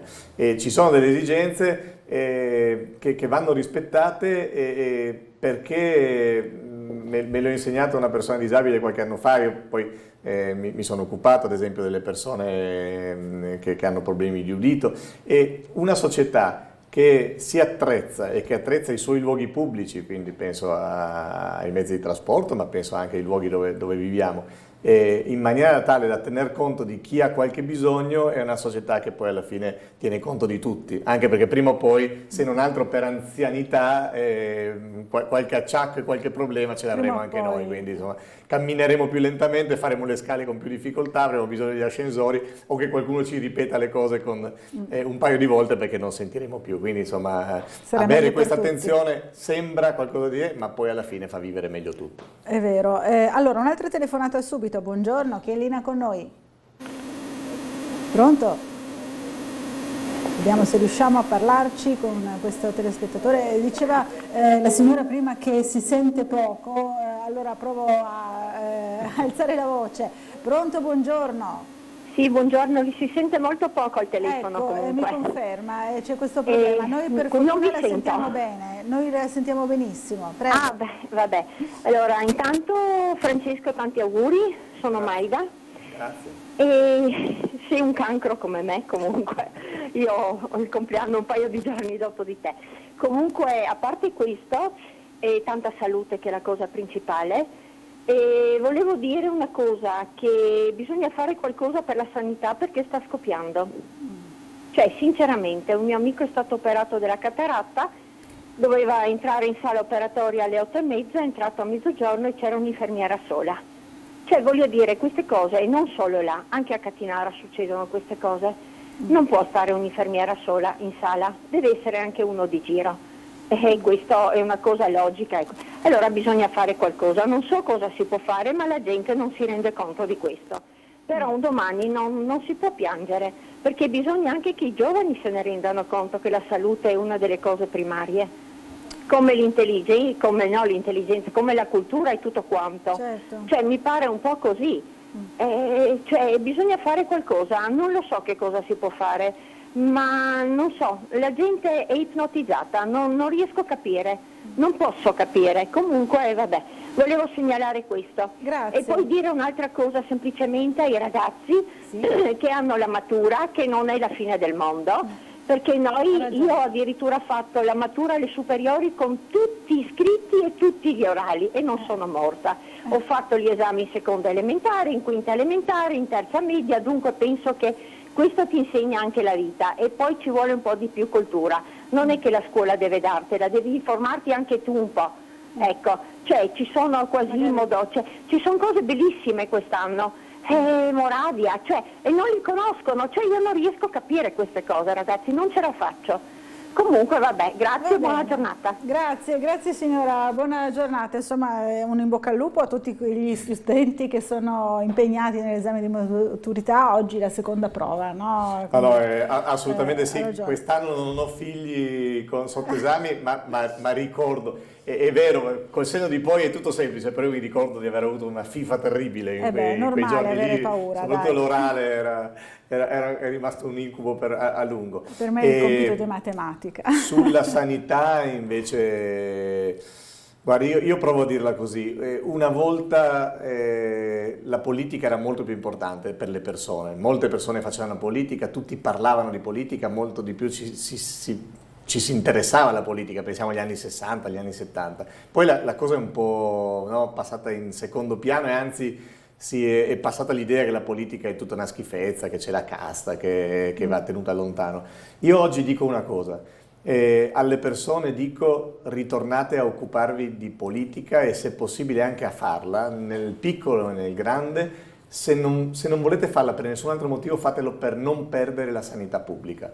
Perché il rischio vero che la conquista più importante che in questo paese c'è stata alla fine degli anni 70, ricordiamo la riforma di Tina Anselmi che diede la sanità pubblica gratuita per tutti quanti, oggi rischia di non essere più un diritto. Oggi sempre più i casi che vengono ricordati si moltiplicano. Oggi è difficile avere delle cure in tempi brevi quando si ha bisogno, è sempre più difficile, come dicevo prima, le strutture si riducono anche sul territorio e anche in ospedale i problemi sono sempre più grandi. L'abbiamo detto molte volte, 1800 professionisti tra medici e infermieri sono scappati dal sistema pubblico, sono andati verso il sistema privato. Che significa che nel lungo periodo il rischio è, come in altri paesi, che per curarsi ci debba pagare. Però è evidente che chi può pagare paga e chi non può pagare non si cura, e, come dire, verrebbe da fare una battuta sulla Zucker, ma insomma la logica è un po' quella, è una logica sbagliata. Ecco. Noi crediamo, se c'è una differenza tra destra e sinistra in questo momento è questo: la sinistra e il centro-sinistra vogliono la sanità pubblica, vogliono che le persone possano continuare a curarsi al di là di quanto guadagnano, perché noi sappiamo che le persone più fragili sono quelle che hanno più bisogno, e questa è stata una grandissima conquista. Quindi io davvero dico, al di là dei colori, guardate le persone e guardate su questa battaglia chi sta difendendo la sanità pubblica, perché siamo davanti al dolore e alla malattia, siamo tutti uguali, ed è sbagliato invece rendere più uguali quelli che hanno il portafoglio pieno. Insomma, questa è una grande conquista, cerchiamo di non perderla. Di non perderla. Ha ricordato la figura di Tina Anselmi, insomma, che è anche un faro, è stato perlomeno forse la donna più importante della politica italiana, la prima ministra. Io me ne sono ricordato guardando un recente film TV, ma fino al 1978 chi non lavorava e quindi non poteva iscriversi alle casse mutue non aveva per sé e per la propria famiglia le cure mediche.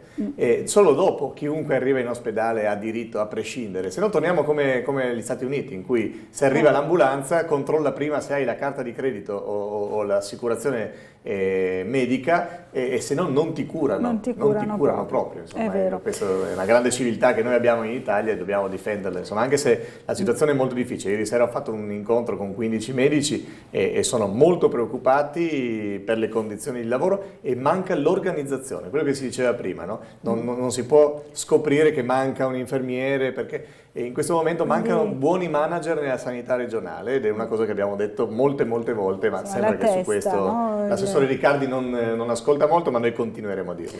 Ci sono 2 mail sulla sanità. Dunque Emanuele ci scrive: buongiorno, per favore vorrei chiedere al signor Russo il problema dei distretti sanitari, perché da 4 passano a 2, vanno via solo i consultori oppure anche tutti i vari ambulatori, perché ridurre un servizio così essenziale e soprattutto funzionale. E poi ancora sempre sulla sanità invece c'è un altro intervento di segno opposto, dice: bisogna ricordare a Russo che la sua amica di partito signora Serracchiani ha fatto tagli sulla sanità, ha chiuso ospedali e servizi. Una volta chiuso un ospedale e un servizio, il costo per riaprirli e per riattivarli è praticamente impossibile. Allora, guardi, provo a dirla una volta per tutte, anche se è una cosa che viene ripetuta. Come è noto, io non sono politicamente molto vicino a Deborah Serracchiani, anzi abbiamo litigato molto spesso, però su questo viene raccontata una grande bugia su di lei. Cioè, negli anni della Serracchiani le spese per la sanità sono cresciute, non sono diminuite. E la Serracchiani ha fatto alcune scelte che poi sono state confermate dalla giunta di Federica, non sono tornate indietro, ma perché sapevano, ed è stata la scelta di chiudere alcune strutture più piccole per cercare di favorire il lavoro sul territorio. Quindi chiudo magari un ospedale che fa pochi interventi, e quando un ospedale lavora poco rischia di essere pericoloso, no? Pensiamo ai punti nascite in cui ci sono poche donne che partoriscono, quando arriva un caso un po' particolare rischia di essere pericoloso. E il tentativo era di spostare quelle risorse sul territorio, quindi di intercettare i bisogni delle persone prima che arrivino all'ospedale, quindi prima che si ammalino gravemente, cercando di prevenire. E lì è stato fatto un errore, sono stati fatti molti errori anche nella modalità con cui la Serracchiani ha imposto invece che discuterne con i territori. Però la differenza, quello che cerco di spiegare, l'abbiamo fatto anche in campagna elettorale, evidentemente non ci siamo fatti capire bene, siamo spiegati molto male, è che oggi c'è un'idea diversa. Oggi c'è un'idea di spostare le risorse verso la sanità privata.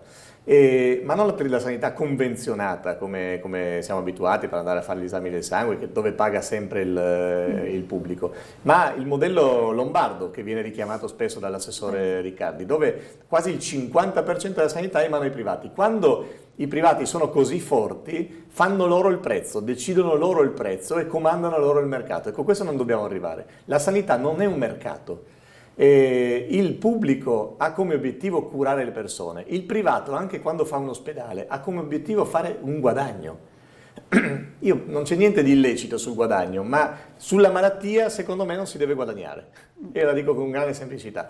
Il malato non può essere un cliente, è un paziente, è una cosa diversa. E questa filosofia è la differenza tra destra e sinistra. La Serracchiani ha sbagliato alcune cose, sicuramente, soprattutto nel modo di proporle, ma il centrodestra invece scientificamente sta demolendo e non sta facendo nulla, ad esempio, perché tutte queste persone che stanno passando dal sistema pubblico al sistema privato rimangano come patrimonio, perché sappiamo che se un medico oggi va via, prima di formare un altro medico altrettanto bravo ci vogliono 20 anni. Quindi questo è il vero grande problema della sanità e, ripeto, dobbiamo un po' ribellarci perché togliere il presidio sul territorio ha la stessa logica, costa troppo e non mi interessa, non rende, non è privatizzabile, il territorio non è privatizzabile, mentre io posso vendere un ospedale e vedrete che la prospettiva sarà quella di far arrivare tanti privati negli ospedali, e sul territorio ovviamente è una cosa che soltanto il pubblico può fare, perché il privato non lo trova conveniente e quindi si tolgono le risorse lì e si spostano da altre parti, ma noi sappiamo che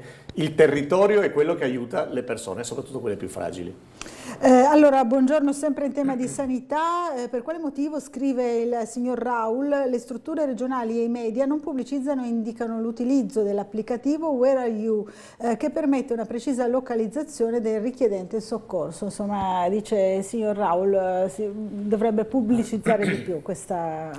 Ha ragione lui, ci sono tanti strumenti, ma oggi la tecnologia e l'informatica anche in medicina faciliterebbero moltissimo, razionalizzerebbero, abbatterebbero moltissimi costi.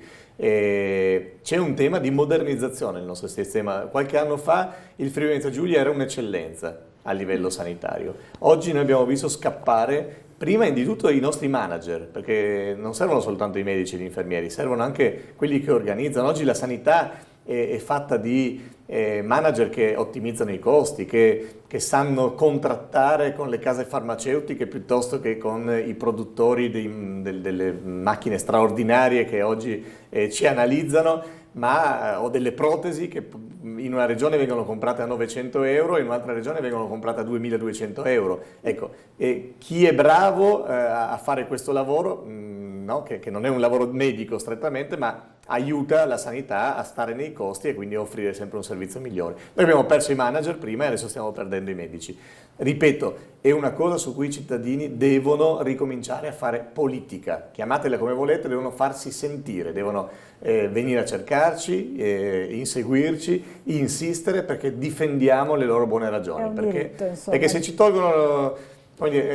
forse nessuno lo sa, ma una TAC costa 1500 euro se andiamo a comprarla al mercato, non negli Stati Uniti. Negli Stati Uniti, ad esempio. E quindi non credo che molti di noi possano tranquillamente decidere di farsi la TAC. Pagare una TAC o un servizio o una piccola operazione che costa migliaia e migliaia di euro, e basta entrare in una sala operatoria, sono migliaia e migliaia di euro che dovremmo pagare. Oggi abbiamo tutto gratuitamente, non diamolo per scontato. Allora, una telefonata, buongiorno, chi è in linea con noi? Pronto? Pronto? Si sente poco. Si sente poco sempre. Allora, vediamo se riusciamo a parlare con i nostri telespettatori. Pronto? Sì, pronto, buongiorno. Eccoci. Sono in linea? Sì, buongiorno. Dottoressa Bucarella, buongiorno a lei e al suo ospite. Buongiorno. Allora, basta prendere il giornale di ieri per vedere la credibilità che ha la politica, quindi i politici in Italia. Basta prendere il giornale di ieri. La gente purtroppo non crede più da destra a sinistra, non crede più a nessuno perché non hanno fatto niente in tutti questi anni, ma non parlo negli ultimi 5 o 10, negli ultimi 40 o 50. Hanno solamente fatto crescere il debito pubblico italiano in un modo esponenziale. Adesso ha raggiunto quasi i 3.000 miliardi. Cresce in continuazione. Hanno sbrumato, mi faccia passare questo termine, hanno sbrumato il popolo italiano facendo credere che i soldi non sono gratis, non costano niente, che i debiti non si pagano e oramai le future generazioni saranno alla rovina. Parlate della sanità, anche il signore che là con il suo partito ha rovinato la sanità, come che hanno rovinato i vari Berlusconi, i vari Conte, i vari Prodi, i vari D'Alema, e chi più ne ha più ne metta. Ieri la prova della falsità della politica, ieri la senatrice Rojc ha presentato un emendamento nel decreto legge lavoro sull'allegato ottavo per l'extradoganalità del Porto Franco internazionale. Come? Chiedono l'allegato ottavo, il rispetto dell'extradoganalità, e non rispettano il trattato di pace che è legge della Repubblica Italiana. Questi sono i politici falsi, bugiardi, Questi sono i politici, ma loro credono che la gente non guarda più niente? No, caro signor Russo, no signore, va bene, professore, preferisco chiamarlo che signore. Professor Russo, la gente guarda, osserva, si informa, e come che si informa? E quando vede l'allegato ottavo da dove arriva e chiedono e tutto il resto, perché l'extradoganalità deve andare a ingrassare pochi e non... Perché dobbiamo pagare l'IVA? Benefici per tutti. E tutto il resto? Grazie, buona giornata a lei. Torna spesso sull'argomento il nostro telespettatore. Ieri è vero, c'era questa iniziativa della senatrice Rojc, che fra l'altro sarà nostra ospite lunedì mattina. Ma il telespettatore ha usato anche dei toni un po' sgradevoli, onestamente, esatto. Io non gli rispondo se non con una battuta. Io credo che proprio perché le persone guardano, si informano, anche rispetto a quello che ho fatto io negli ultimi anni, insomma sono stato anche attaccato da persone come quella che ha telefonato sulla mia iniziativa di sdemonizzazione, esatto. Però voglio ricordare che proprio perché le persone si informano e guardano, io sono stato per 2 volte consecutive di gran lunga il consigliere regionale, il politico più votato in questa città e anche in questa regione. Quindi, diciamo, ecco, prima di fare accuse a vanvera, valutiamo. I politici non sono tutti uguali, smettiamola, perché quando diciamo che sono tutti uguali non ci mettiamo in condizione di valutare chi fa bene e chi fa male, perché come in tutte le cose c'è chi fa bene e chi fa male.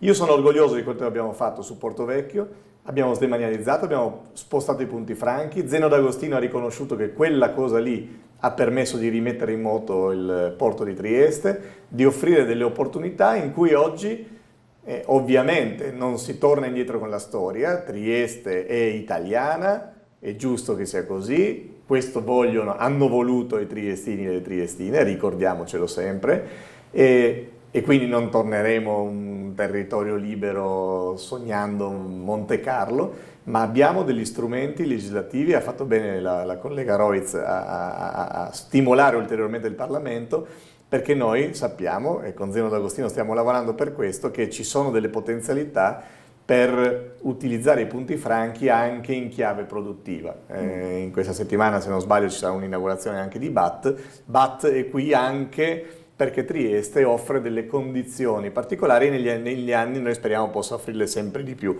maniera tale che il nostro porto sia un porto di passaggio, come già oggi è, le merci arrivano e ripartono con grande velocità perché il sistema ferroviario è stato potenziato e ottimizzato, ma possa anche far fermare un pezzo di quelle merci, lavorarle nel retroporto, magari in un ambiente di punto franco, e rendere conveniente a degli investitori che vogliono venire a Trieste. Francesco Russo, siamo quasi in chiusura, intervento invece sull'Ater, no? Ieri in Consiglio regionale si è parlato della zona di Valmaura in particolare? Via Flavia e Strada Vecchia dell'Istria, ma quando dicevo dobbiamo indignarci e un po' arrabbiarci un po' di più. Io appunto prima ho telefonato alla signora Anna Maria da casa di Puffi, l'ultima volta io ho trovato una carcassa di una macchina bruciata davanti all'ingresso di casa di Puffi. Le condizioni delle case Ater, penso anche del Serpentone di Valmaura, sono molto spesso inaccettabili, lo ammette anche il centrodestra ogni tanto. Io ho ricordato che ormai sono 25 anni che appunto in via Flavia, Strada Vecchia dell'Istria, è stata fatta un'opera di demolizione, sono state ricostruite parzialmente alcune palazzine e poi sono rimasti dei vuoti un grande spazio abbandonato con delle erbacce alte, con i topi che impazzano e con le persone che buttano la spazzatura in libertà, e poi quello che viene definito un grande cratere perché si voleva fare un parcheggio, è rimasto lì, ma sono 15 anni che se ne parla, sono 7 anni che si fanno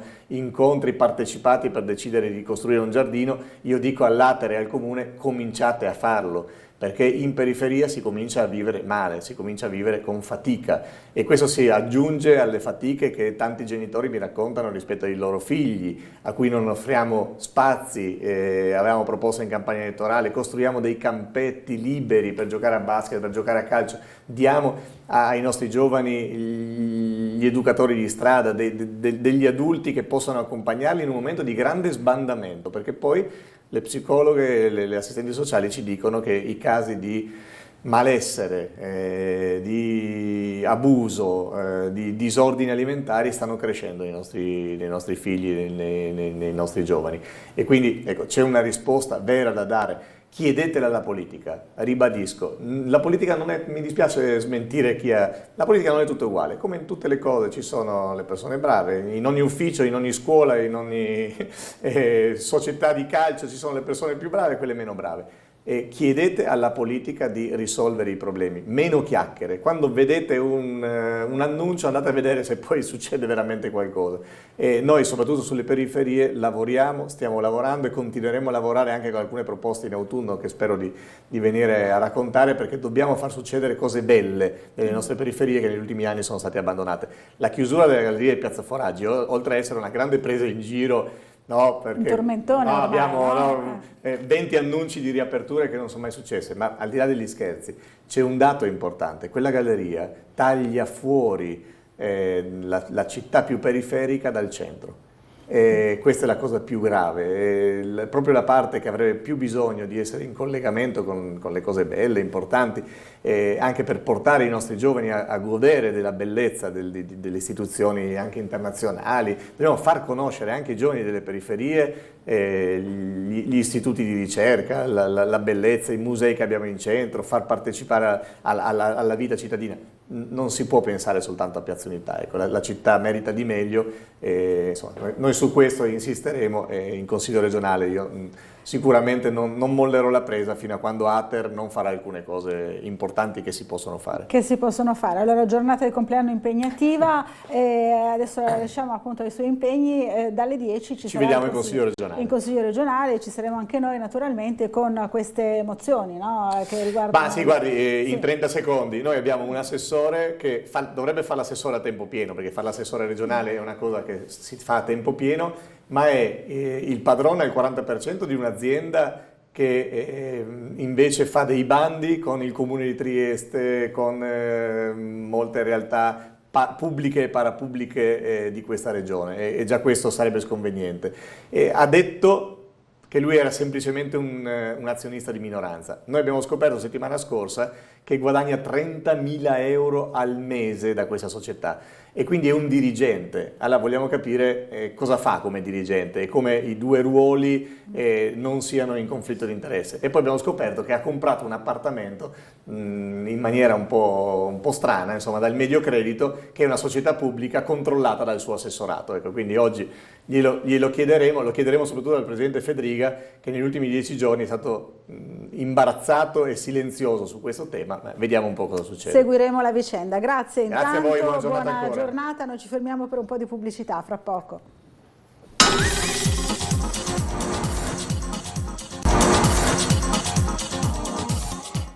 Rieccoci in diretta, Sveglia Trieste. Allora diamo subito il buongiorno a Antonio Rodà, segretario della UILM. Grazie di essere qui, buona giornata. Grazie, buongiorno a voi, buongiorno ai vostri telespettatori.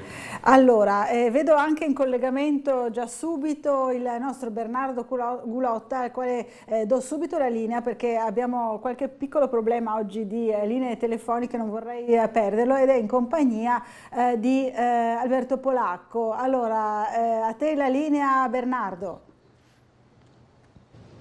Sì, buongiorno Laura, buongiorno ad Antonio Rodà in studio. Noi fra poco raggiungeremo poi il sindaco per lo spazio del caffè con il sindaco attorno alle 9 e alle 10 meno un quarto, 9:50 circa. Ora siamo in compagnia del capogruppo di Forza Italia in Consiglio Comunale Alberto Polacco, con il quale torniamo su un argomento, quello dei migranti, che ha fatto parlare in questi giorni però il presidio in Piazza Libertà anche della polizia locale. Noi l'abbiamo testimoniato con le telecamere proprio l'altro giorno con Gianluca Paladina a Sveglia Trieste. Il consigliere Polacco voleva proprio rimarcare quanto questa giunta e questa maggioranza sta cercando di operare per il decoro della città e la sicurezza. Diciamo che è un momento in cui registriamo ovviamente un aumento degli afflussi data la stagione estiva, che quindi favorisce gli ingressi nel territorio triestino. Era da prendere in mano, abbiamo preso in mano la situazione in Piazza Libertà perché è diventata ingestibile, lo possiamo dire tranquillamente, dal punto di vista anche igienico-sanitario. Vedete, io mi sono confrontato adesso con l'assessore Babbuder per quanto attiene anche delle pulizie e igienizzazioni che vanno fatte in questo sito, che è diventato veramente critico, tenuto conto del fatto che il Comune ha investito diversi risorse e investimenti per riqualificare tutta l'area di Piazza Libertà, per renderla più gradevole, da ultimo l'abbattimento della Tricovic e soprattutto per mettere a sicurezza gli attraversamenti pedonali. Quindi stiamo lavorando sulla miglioria di questa situazione, tenuto conto che l'oggetto principale di questa, tra virgolette, mettiamo l'avvertenza, è quella della ripartizione degli afflussi di migranti dalla rotta balcanica, vuoi nel territorio regionale, vuoi poi in tutto il territorio nazionale. Quindi dobbiamo ridurre, questo è il tema, i tempi di permanenza di queste persone laddove sono in sovrannumero rispetto ai numeri di accoglienza che Trieste può offrire. Si attende a livello centrale che ci sia una definizione di questo cosiddetto hub regionale o distrettuale che sia, che possa in qualche modo sgravare proprio la gestione in capo ai comuni. Non possiamo pensare che i migranti stiano fuori, tra virgolette, all'addiaccio. È necessario creare una struttura soprattutto per quelle situazioni che poi sono finalizzate anche con il nuovo decreto Cutro, come noto a voi, così è stato chiamato, a agevolare e soprattutto velocizzare le pratiche di richiesta di asilo politico, perché sappiamo molto spesso che poi queste pratiche non trovano accoglimento da parte dello Stato. Quindi non possiamo diventare, tra virgolette, un parcheggio di queste persone che hanno il diritto, per l'amor del cielo, di presentare la domanda di asilo politico, ma che poi non possono vivere in un limbo, e le condizioni di Piazza Libertà lo testimoniano. Due cose veloci, poi torniamo alla linea allo studio. La prima riguarda Piazza Goldoni, sempre sul tema sicurezza. State lavorando con l'assessore De Blasio a un'implementazione del sistema di videosorveglianza, è così? Assolutamente. Abbiamo innanzitutto fortemente voluto il presidio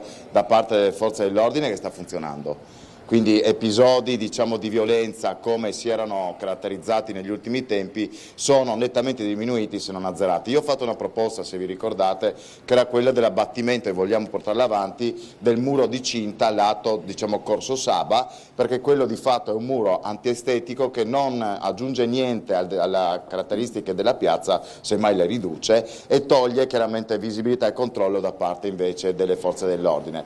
Tema sul quale l'assessore De Blasio, l'assessore Savino e anche sottoscritto stiamo lavorando è quello dell'ampliamento della videosorveglianza, e a breve potremo dare dei dettagli. L'abbattimento di questo muro è cosa fattibile, in termini... Stiamo lavorando in termini di pianificazione, perché non dovrebbe essere vincolato, quindi sarebbe anche più facile. È chiaro che, come sapete, ci vuole una progettazione, ci vogliono tutte le autorizzazioni degli enti interessati e poi appena procedere con i lavori. Un'ultima cosa riguarda il Consiglio Comunale dell'altro giorno, quando c'è stato il momento di commemorazione per Silvio Berlusconi. Alcuni consiglieri hanno lasciato l'aula, lei ha preso una posizione netta nei confronti di chi non ha voluto dare quel minuto di rispetto nei confronti di una persona che comunque a livello nazionale ha ricoperto anche alti incarichi. Innanzitutto sono stati giorni difficili per noi, come ben sapete, è un'offesa a Silvio Berlusconi, è un'offesa a Forza Italia, che è una forza importante a livello nazionale e a livello anche triestino nell'ambito del Consiglio Comunale, tra l'altro esprime anche il sindaco, una mancanza di di rispetto vergognosa che si commenta da sola, tra l'altro smentita anche dagli esponenti del 5 Stelle, per esempio a livello nazionale, che sono rimasti in aula, quindi trovo veramente un comportamento vergognoso. Ultimissima cosa ne pensa di questa, diciamo, diatriba fra le civiche del centrodestra? Possono minare la tenuta della maggioranza, il fatto che due persone sono già casate a Fratelli d'Italia, ma altri due, Casone e Panteca, stanno ragionando su una nuova lista civica che vada un po' in concorrenza con la lista di piazza, sebbene all'interno della stessa maggioranza? Assolutamente no, anche perché sia il presidente Panteca che il capogruppo Cason hanno in più occasioni ribadito, e non ce n'era bisogno secondo me, la loro fedeltà al sindaco, al mandato, alla coalizione di centrodestra. Questa coalizione ha tante cose da fare. Abbiamo da riaprire a breve, così vedremo sminare anche in questo caso le polemiche, i grandi cantieri come la Galleria di Piazza Foraggi, Roiano, abbiamo il tema del tram, poi ci sono grandi opere che questa città si aspetta e che avrà a breve, e ci sono per il futuro grandi interventi legati al PNRR. Penso alle scuole, oggi notizia di oggi la manovra di variazione di bilancio legate proprio alla ristrutturazione dell'impianto scolastico, gli impianti sportivi. Abbiamo tante realtà in questo momento da gestire, da portare avanti per i prossimi ormai 4 anni, perché si voterà a giugno del 2027, la maggioranza è solida. Grazie al capogruppo di Forza Italia Alberto Polacco, vi restituisco la linea. Grazie a Bernardo Gulotta e anche ad Alberto Polacco per questo intervento. Allora, si è parlato di molte cose e con il sindacalista, con il segretario della UIL, ma parliamo invece anche della vicenda Varsila, no? Che domani andrà all'attenzione del ministro Urso, così come ha dichiarato lo stesso ministro, che sarà in città per un'altra realtà, insomma quella della BAT, però accetterà di incontrare, anzi è già stato programmato, no? Un incontro con voi sindacati. Sì, esattamente, noi abbiamo saputo della notizia della presenza del Ministro all'inaugurazione, insomma, che ci sarà domani dello stabilimento della BAT, che voglio ricordare sorge su aree ex Varsila, quindi come dire siamo a 1 metro dallo stabilimento di Varsila. E quindi abbiamo pensato che era doveroso chiedere un incontro e interloquire direttamente col Ministro, che è il Ministro competente del Ministero presso il quale andiamo a fare tutte le riunioni, il cosiddetto Ministero delle Imprese e del Made in Italy, come è stato rinominato dall'attuale governo. Quindi abbiamo scritto al prefetto affinché interceda e si faccia, come dire, promotore dell'incontro. La prefettura, il prefetto ha accolto, diciamo, in maniera positiva e tempestivamente si è attivato all'indirizzo del Ministro. Ieri sera proprio, insomma, quindi è notizia fresca, ci è stato confermato, l'incontro è già stato confermato, ma l'orario che sarà alle 3:15 presso la prefettura di Trieste, e quindi insomma noi auspichiamo di avere un rapporto diretto col Ministro. Noi al Ministro chiederemo ovviamente una grande attenzione su questa vicenda. Voglio ricordare che all'inizio dell'avvertenza, quindi ormai stiamo parlando quasi di 1 anno fa, perché a me questo è il tempo che è passato dal luglio del 2022, ci siamo quasi. All'inizio sui tavoli ministeriali sedevano 2 ministri, sedeva il ministro Giorgetti, che era il ministro dello sviluppo economico del momento, ma anche per alcuni tavoli si è visto anche il ministro Orlando, ministro del lavoro, e quindi insomma vorremmo sensibilizzare Urso affinché in questa fase delicata nella quale sta entrando l'avvertenza, insomma sarebbe importante la presenza diretta del ministro sul tavolo. Importante perché il governo all'ultimo incontro, quello del 18 maggio, nel quale insomma Varsila ha dimostrato di non aver fatto i compiti che si era, come dire, assunta con quell'accordo, ovvero parlare seriamente di reindustrializzazione. Voglio ricordare che le proposte portate al tavolo sono state giudicate insufficienti non solo da noi, che uno può dire beh, un giudizio fazioso, e dal sindacato, ma giudicate insufficienti da tutti gli attori istituzionali, governo, regione, tutte le persone, insomma tutti i soggetti presenti al tavolo. E il governo si è preso un impegno importante, quello, come dire, di assumersi la responsabilità di provare a fare di trovare una soluzione di tipo industriale. Noi da Russo vorremmo sentire queste rassicurazioni, capire come, in che direzione sta lavorando il governo. Sappiamo che delle interlocuzioni ci sono, noi vorremmo che queste avvenissero a galla anche per dare un segno di serenità ai lavoratori. Insomma, siamo di fronte a un periodo, comincia l'estate, sempre un periodo nel quale le situazioni tendono, come dire, a rallentare, a mettersi in stand-by, subentra, poi si va velocemente verso il mese di agosto. Ricordiamo che quell'accordo che abbiamo siglato parlava di settembre come impegno di Wärtsilä ad andare avanti con le attività, e già abbiamo ribadito che quel settembre non può essere più settembre, perché nei tempi e nei contenuti chi doveva rispettare l'accordo, almeno a nostro parere, non ha assunto quell'impegno. Questo lo chiede anche il governo, è evidente, perché se ci sono dei tempi necessari per far sviluppare alcune trattative, questi devono essere, come dire, adeguati a far sì che le proposte emergano, che vengano fuori nomi, che vengano fuori dei programmi, progetti industriali sui quali ci si possa sedere e ragionare. Allora, dobbiamo fermarci per una breve pausa pubblicitaria, ma torniamo a parlarne subito dopo, fra pochissimo.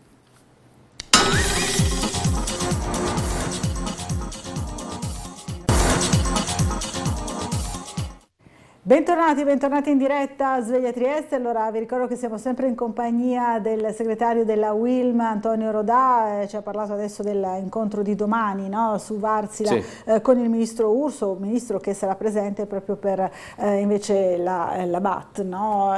Quindi vedremo e seguiremo sicuramente anche entrambi gli appuntamenti. Allora, sentiamo la telefonata. Pronto, buongiorno, chi è in linea con noi? Buongiorno, sono Franco Lega da Udine Nord. Buongiorno Franco. Signori, buongiorno ai triestini e anche ai friulani. Buongiorno a lei.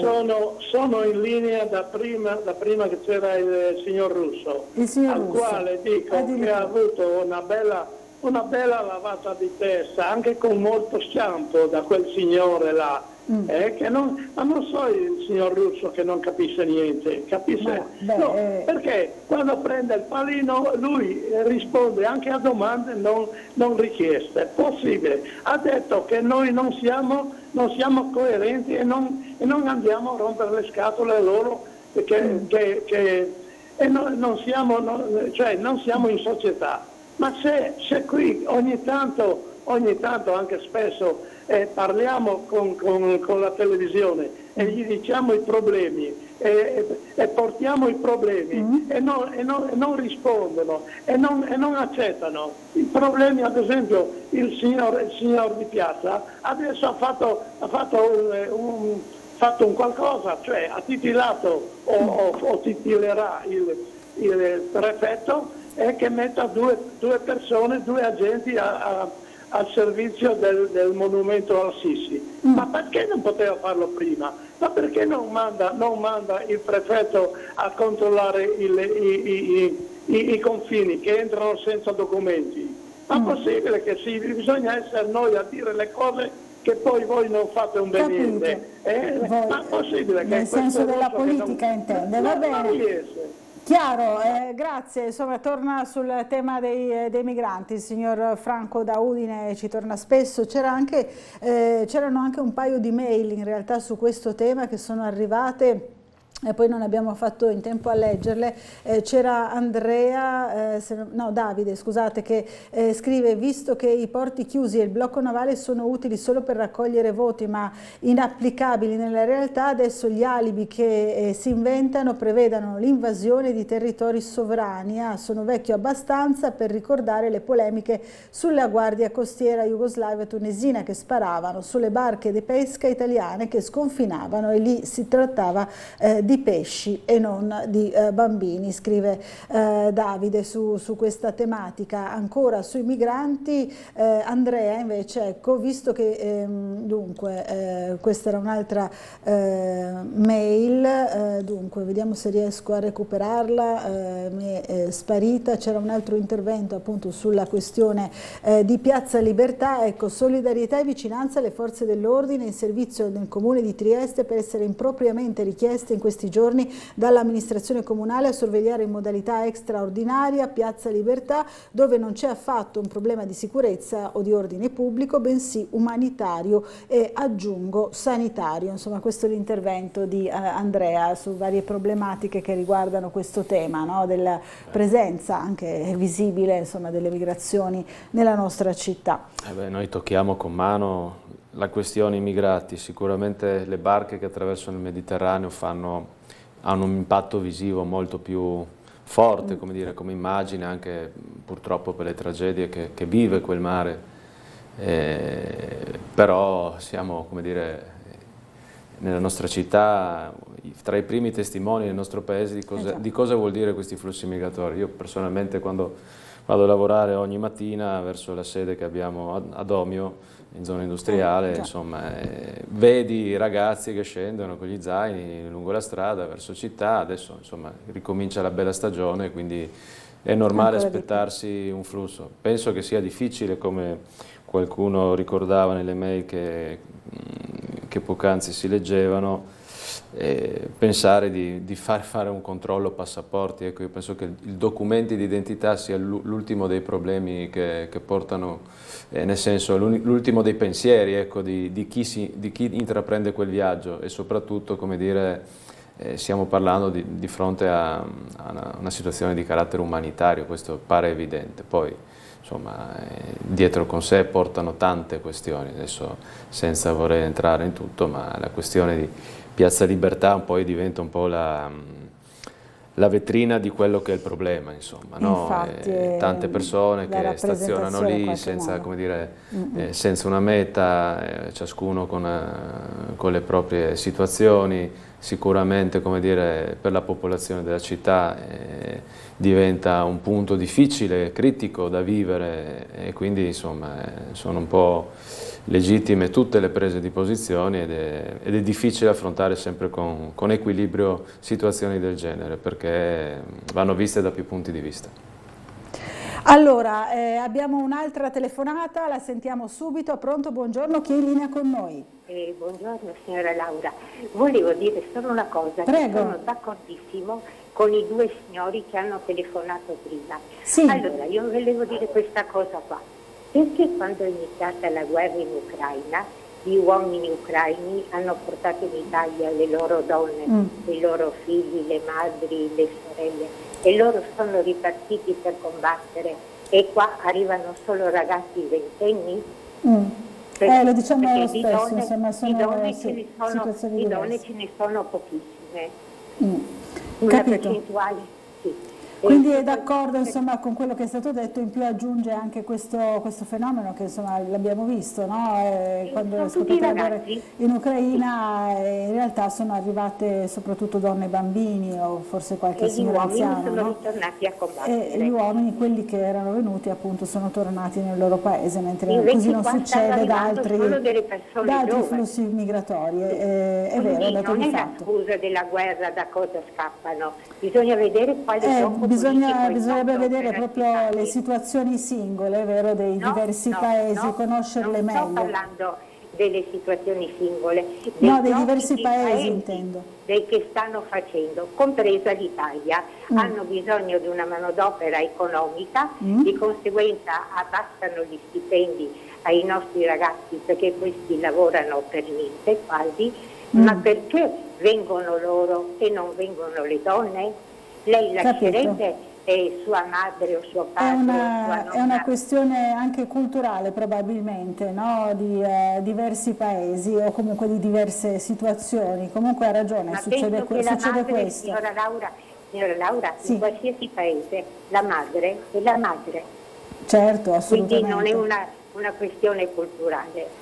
Dipende appunto anche per affrontare un determinato viaggio, vediamo appunto quello ad esempio sui barconi, probabilmente insomma non ritengono fattibile proprio far affrontare alle donne, alle madri in particolare questo tipo di viaggio. 4.000 euro per venire ma sono da viaggi noi, della perché speranza, sono viaggi ma particolarmente difficili. No, signora Laura, lei è bravissima come giornalista, però alle volte dovrebbe anche ascoltare quello che dicono gli altri, perché se pagano 4.000 euro per venire col barcone, perché non fanno il volo in aereo?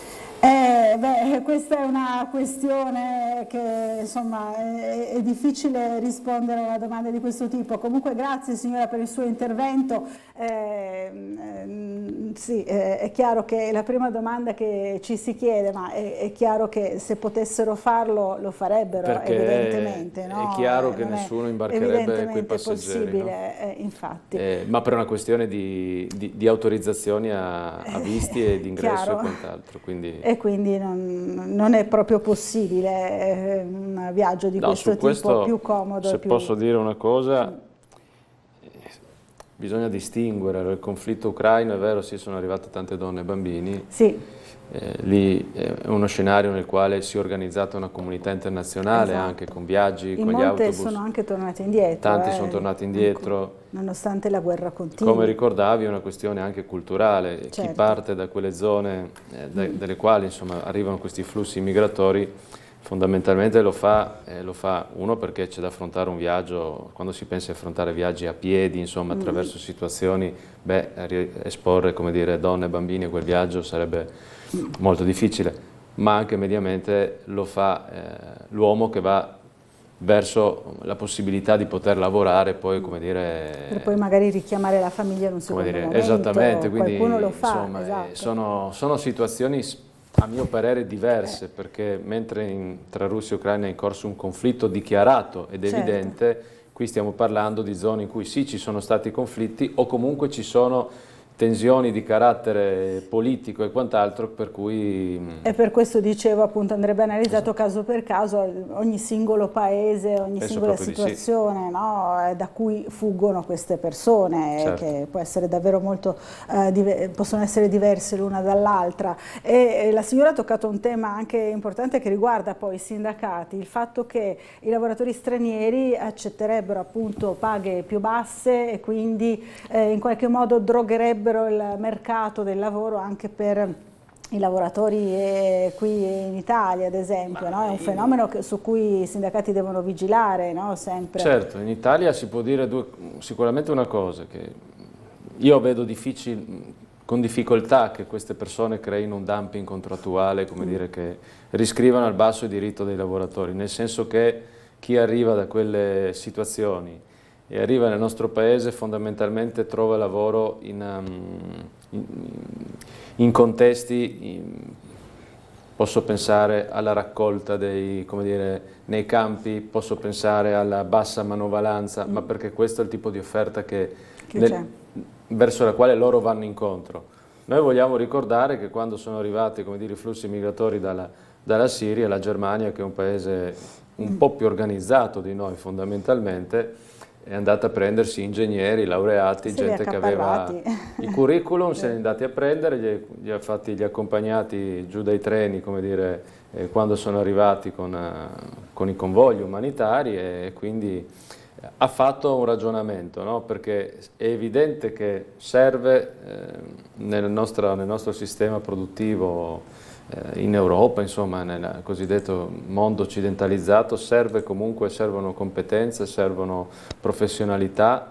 È vero che c'è una richiesta di lavoro e difficilmente si incrocia con la disponibilità, ci sono svariati problemi sul mondo del lavoro, ma non penso proprio che queste persone costituiscano un problema nell'abbassamento dei diritti. C'è una questione di diritti del lavoro, di questioni retributive, ma che vanno al di là della presenza dei flussi migratori, non hanno nulla a che fare, anzi è un problema che un paese dovrebbe porsi ed affrontare, insomma, bisogna parlare giustamente di salari, i salari devono crescere, devono ridare, come dire, prospettiva alle famiglie, ma non è sicuramente la presenza di uno o più immigrati che possano, come dire, determinare un abbassamento dei salari, anzi, come dire, non ha nessun influsso da questo punto di vista.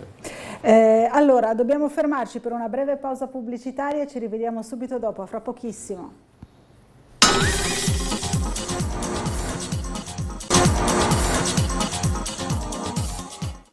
Rieccoci in diretta, bentornati, naturalmente siamo sempre in compagnia del segretario della UILM, Antonio Rodà. Abbiamo anche una telefonata, vi voglio prima ricordare però che fra poco ci collegheremo con il nostro Bernardo Ulotta per l'ormai tradizionale, insomma, appuntamento con il caffè con il sindaco di Piazza. Allora, pronto, buongiorno, chi è in linea con noi?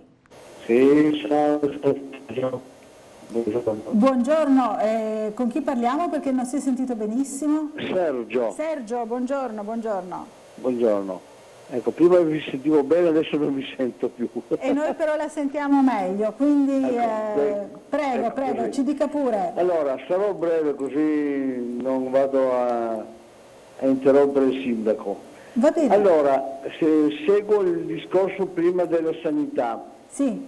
Io sono cieco totale, privo della mano sinistra, in più sono diabetico, cardiopatico e adesso ultimamente anche in sedia a rotelle per colpa del Covid.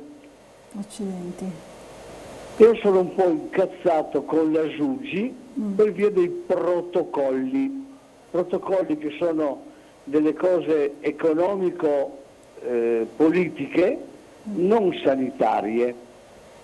Spiego perché. Essendo diabetico, ma però sono diabetico mielito 2, dovrei fare tutte le buchini sulla mano per prendere il sangue e controllare la glicemia. Vivo da solo. A un certo punto, con una mano sola, non riesco a pungermi le dita. Con cosa tengo il pungitore? Con la bocca? Mamma mia, e con cosa, capiamo la difficoltà estrema proprio. Estreme. Ho chiesto che mi diano il freestyle libre. No, perché il protocollo dice che mielito 2 non lo può avere, ma un protocollo si può chiudere un occhio. Per certi casi sono l'unico cieco totale con una mano sola in Friuli che è diabetico anche. Quindi niente, magari... non me lo danno per il protocollo.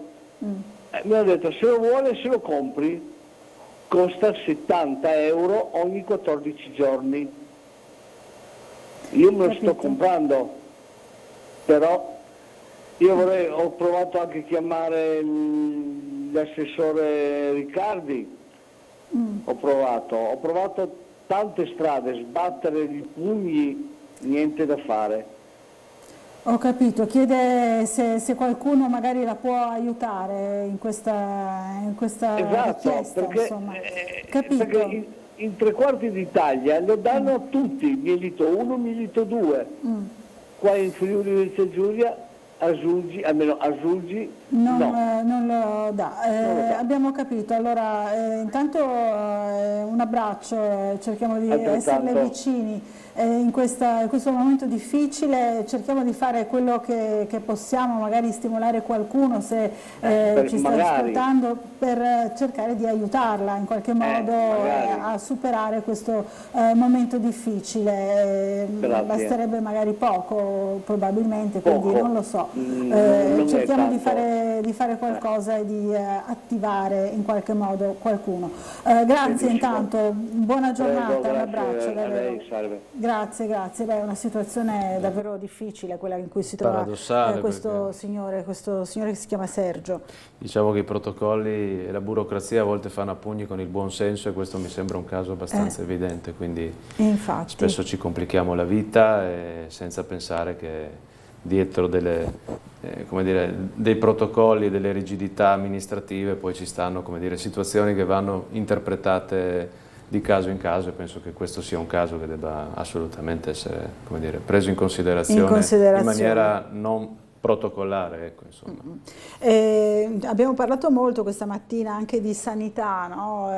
Non se ne occupa naturalmente, essendo del sindacato dei metalmeccanici direttamente, però insomma il dibattito è molto acceso sulla sanità. Adesso ci sono anche, proprio oggi sul giornale, il piano ferie, no? Di Asugi, quindi tutte le difficoltà a cui si va incontro anche per far rispettare giustamente insomma, questo piano ferie.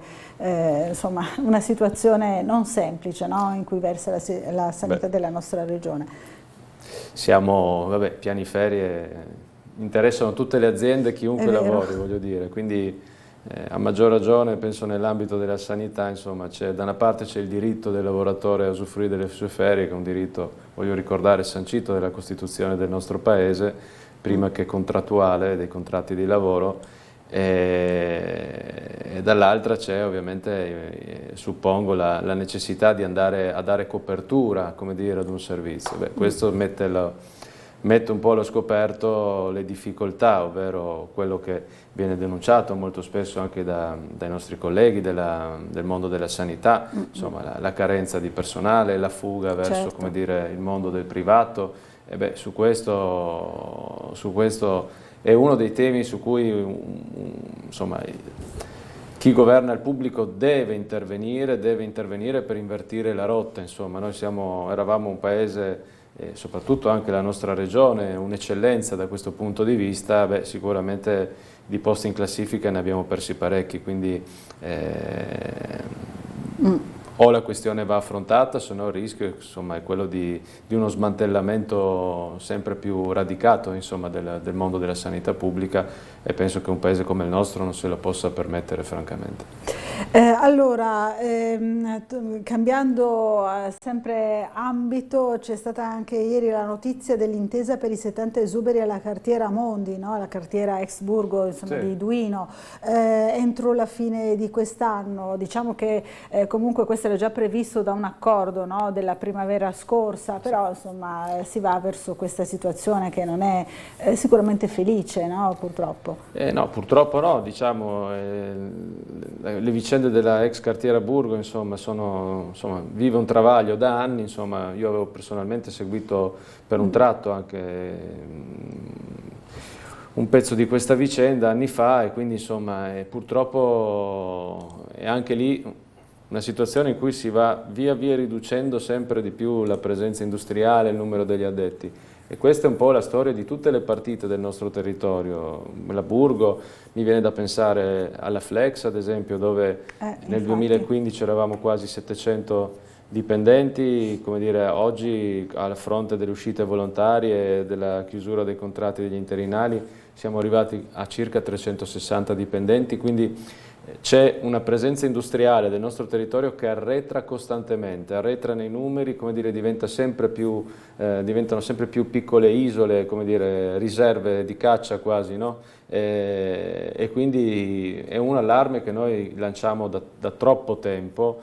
Siamo stati per troppo tempo inascoltati. La questione di Wärtsilä ha semplicemente tolto il coperchio, una situazione che noi abbiamo denunciato come sindacato dell'industria da anni, ovvero Trieste sta morendo dal punto di vista industriale, e attenzione a tutti che la morte del sistema industriale rappresenterà comunque un elemento di perdita economica, perché se da una parte ci si culla sulla presenza dei turisti, su una città che cresce dal punto di vista dell'accoglienza turistica eccetera, dobbiamo sempre mettere sulla bilancia quanto pesa il salario e quindi l'economia che muove il sistema industriale e quanto quella del sistema turistico, e sappiamo, e lo sanno tutti e nessuno può venire a confutare quello che diciamo noi, ovviamente che c'è un valore assoluto molto più pesante sull'altra parte della bilancia, quella dell'industria. Non per questo noi diciamo che Trieste deve essere solo industria, purtroppo non lo sarà, questo è evidente, però, ma nemmeno pensare che con il turismo e col commercio ci sia la soluzione alla città, questo no. Queste situazioni sono, come dire, la cartina di tornasole di un sistema che sta costantemente sempre più arretrando e che continua a mettere in difficoltà il nostro territorio, che dobbiamo sottolineare anche questo, caratterizzato da una forte emigrazione di giovani verso altre parti del nostro paese o anche all'estero, quindi insomma i giovani non restano sul territorio. Allora, intanto vedo il nostro Bernardo Gulotta non in compagnia del sindaco di Piazza ma dell'assessore al bilancio Everest Bertoli. Allora, a te la linea nuovamente, un saluto al tuo ospite. Buongiorno Laura, breve collegamento in compagnia dell'assessore comunale al bilancio Everest Bertoli proprio per la variazione di bilancio del comune di Trieste. Tra poco poi incontreremo il sindaco che arriverà ad hoc per noi per rispondere ad alcune domande. Intanto assessore, una variazione di bilancio importante come ogni anno, quali punti più significativi? La variazione di bilancio è l'assestamento molto importante di parte corrente che va fatta per legge entro il 31 luglio, l'abbiamo già portato in giunta ieri, ammonta complessivamente a quasi 13 milioni di euro, e contiamo di portarla in Consiglio Comunale entro la prima settimana di luglio.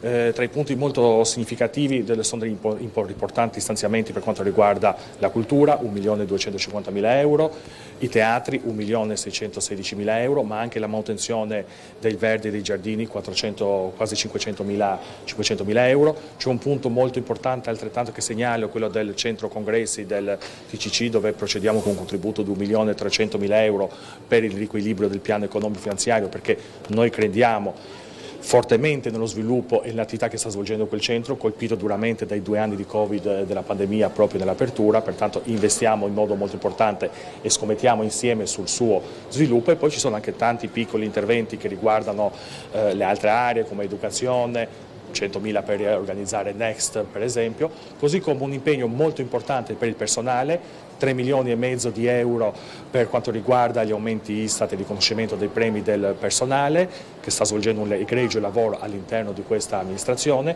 1 milione per aderire all'aumento di capitale dell'Interporto, perché il progetto BAT, che tra l'altro come sapete viene inaugurato domani, è un progetto che interessa da lavoro, interessa al Comune di Trieste, quindi parteciperemo all'aumento di capitale. Quindi queste sono le macro voci importanti che compongono questa variazione di bilancio da 13 milioni di euro, nuove risorse da mettere immediatamente inizio luglio sul territorio economico cittadino per procedere con i programmi dell'amministrazione. Questo è tutto dall'assessore al bilancio, grazie all'assessore Bertoli. Grazie a voi e buona giornata, buon lavoro. Grazie. Ci ridiamo la linea, ma tra pochissimo in compagnia del sindaco. Benissimo, perfetto, allora ritroviamo fra pochissimo per il caffè col sindaco per commentare così qualche notizia di giornata. C'è una telefonata, allora la sentiamo subito, poi leggo anche una mail. Pronto, buongiorno, chi è in linea con noi? Il mio nome è Piero. Piero, buongiorno. Sì, Rodà, una cosa, allora per il caso Varzia, voi siete stati in comune, bene, in regione, bene, in prefettura, bene, sì. Però avete saltato un passo. A 100 metri dalla piazza c'era chi poteva risolvere questo problema, ed è in cantieri, perché io immagino, sapete la storia della Grandi Motori? La sa, no? Immagino, sì. Chiusura di San Marco, chiusura fabbrica macchina, costruzione Grandi Motori, poi è diventata Fincantieri, una cosa e l'altra. Poi negli anni 97 la Varzia acquista il 40% delle Grandi Motori e poi il 100%. Bene. A un certo punto la Varzia si dette delle azioni Metra, che praticamente era quella che intendeva anche la Varzia, praticamente. A un certo punto la Varzia si ricompra le sue azioni e i soldi erano di Trieste, per il famoso bla bla bla. Quei soldi là dovevano restare qui, invece Fincantieri cosa ha fatto? Ha preso i soldi, ha potenziato i cantieri di Monfalcone e tutti i suoi vari cantieri. Perché? Ok, questa è insomma la vicenda che ci racconta. Allora, fra poco magari le risponderà, grazie al signore che ha telefonato, insomma è entrato nel vivo di una problematica, ma vedo pronto già il nostro Bernardo Gulotta in compagnia del sindaco di Piazza. Allora noi lo facciamo aspettare, buongiorno al sindaco e a te nuovamente la linea, Bernardo. Sì. Grazie Laura, in compagnia del sindaco di Piazza. Buongiorno sindaco. Buongiorno a tutti voi. Domani si inaugura lo stabilimento BAT. Beh, domani è una grande e bella giornata per la nostra città. Lei sarà presente, cosa mi racconta di questo percorso che ha portato poi a questa grande industria? Beh, indubbiamente, guarda, nella vita bisogna osare. Mi arriva in quella volta il presidente di Varzila e mi dice la Varzila va via, vogliono vendere 30 ettari dei 50 ettari che avevano di proprietà. A quel punto li compriamo con Giacomo Boruso attraverso l'Interporto, sai che in quella volta per 4 anni ero a suo tempo amministratore delegato dell'Interporto, ottimi rapporti, con Boruso mettiamo in piedi l'acquisto, anche grazie a Friulia eccetera. Risultato, compriamo questi 30 ettari, mi arriva un giorno l'abate e mi dice avete un posto, io gli ho detto abbiamo un posto a 300 metri dall'autostrada, col discorso ferroviario all'interno, in più Trieste.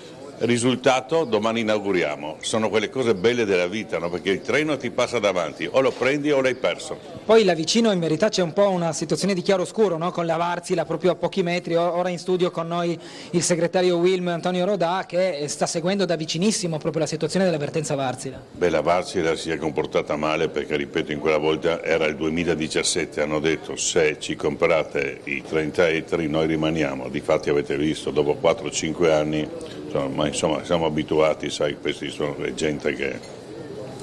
Senta, visto la situazione di Esatto, si è già dimesso il nuovo presidente? Ma no, sai, l'hanno talmente seccato con questa storia se aveva i titoli o meno, che giustamente ha detto ma io continuo a fare il mio lavoro, e se n'è andato. Non si può ogni volta non hai i titoli, e la commissione, la controcommissione, insomma basta, no? Lasciateli lavorare in pace. Lui non lo hanno lasciato lavorare in pace, ha detto allora vado via, e se n'è andato. Non lo vedo preoccupato comunque, sindaco, cioè si sceglierà un'altra persona, insomma. No, so già chi è l'altra persona, per cui insomma, non è quello il problema. Poi è un'azienda, esatto, che funziona, c'è il presidente, ma c'è un consiglio di amministrazione, è un'azienda che funziona, non ho mica preoccupazioni se c'è A o B, questo è un concetto. Però il fatto che sulla stampa non hai titoli, e questo si è stancato, giustamente. Si può sapere chi sarà il prossimo presidente oppure è un top secret? No, lo presenteremo, è già definito, e lo presenteremo nei prossimi giorni. Insomma. Manca poco alla galleria, sindaco? Sai, mancano i 2 quadri. E allora adesso cosa ho combinato? Ho parlato con i tecnici che vediamo quei 2 quadri esistenti, perché saranno 4 i quadri. Allora se riusciamo a collegare tutto in modo precario sui 2 quadri esistenti, intanto che arrivano gli altri quadri. Cara, non andare in giro con questa gente che ti rovini la reputazione. Stanno passando alle spalle della telecamera di Enzo Iannacone l'assessore Babuder, la consigliera De Gavardo e il consigliere Codarin. Fra l'altro ci sono movimenti nelle civiche, no? Ne abbiamo parlato anche l'altra volta, questa possibile nuova civica che va a affiancarsi alla lista di piazza. Nulla di preoccupante per la tenuta della maggioranza, però insomma anche motivazioni personali spingono poi alcuni a muoversi in autonomia. Beh no, peccato, perché eravamo il secondo partito alle ultime elezioni comunali, la lista di piazza era il secondo partito, ma questi hanno voluto fare così, ognuno prendere le proprie decisioni, insomma, sempre all'interno della maggioranza, non è un problema, però è peccato perché c'erano anche le provinciali nei prossimi anni, nei prossimi mesi, le europee, si poteva fare dei ragionamenti piuttosto importanti. Giornata impegnativa anche oggi, sindaco, tanti impegni? Beh, si parte la mattina e si finisce a mezzanotte, ieri sera abbiamo finito a mezzanotte che c'era il concerto a Montegrisa. Ieri sera sì, eravamo su al Formaggino di Montegrisa.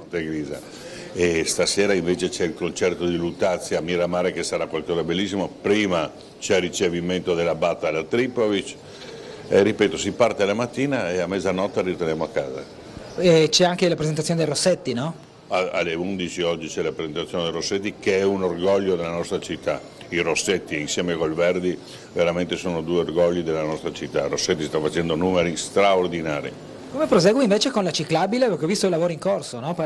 Lungo le rive, zona stazione. Stanno lavorando, sarà una cosa interessante perché attraverserai le rive, sai, questi con le biciclette, adesso ci sarà anche, hai visto oggi sui giornali i monopattini finalmente li mettono in regola. Io non ho concesso nulla ai monopattini, avete visto che non ci sono in città.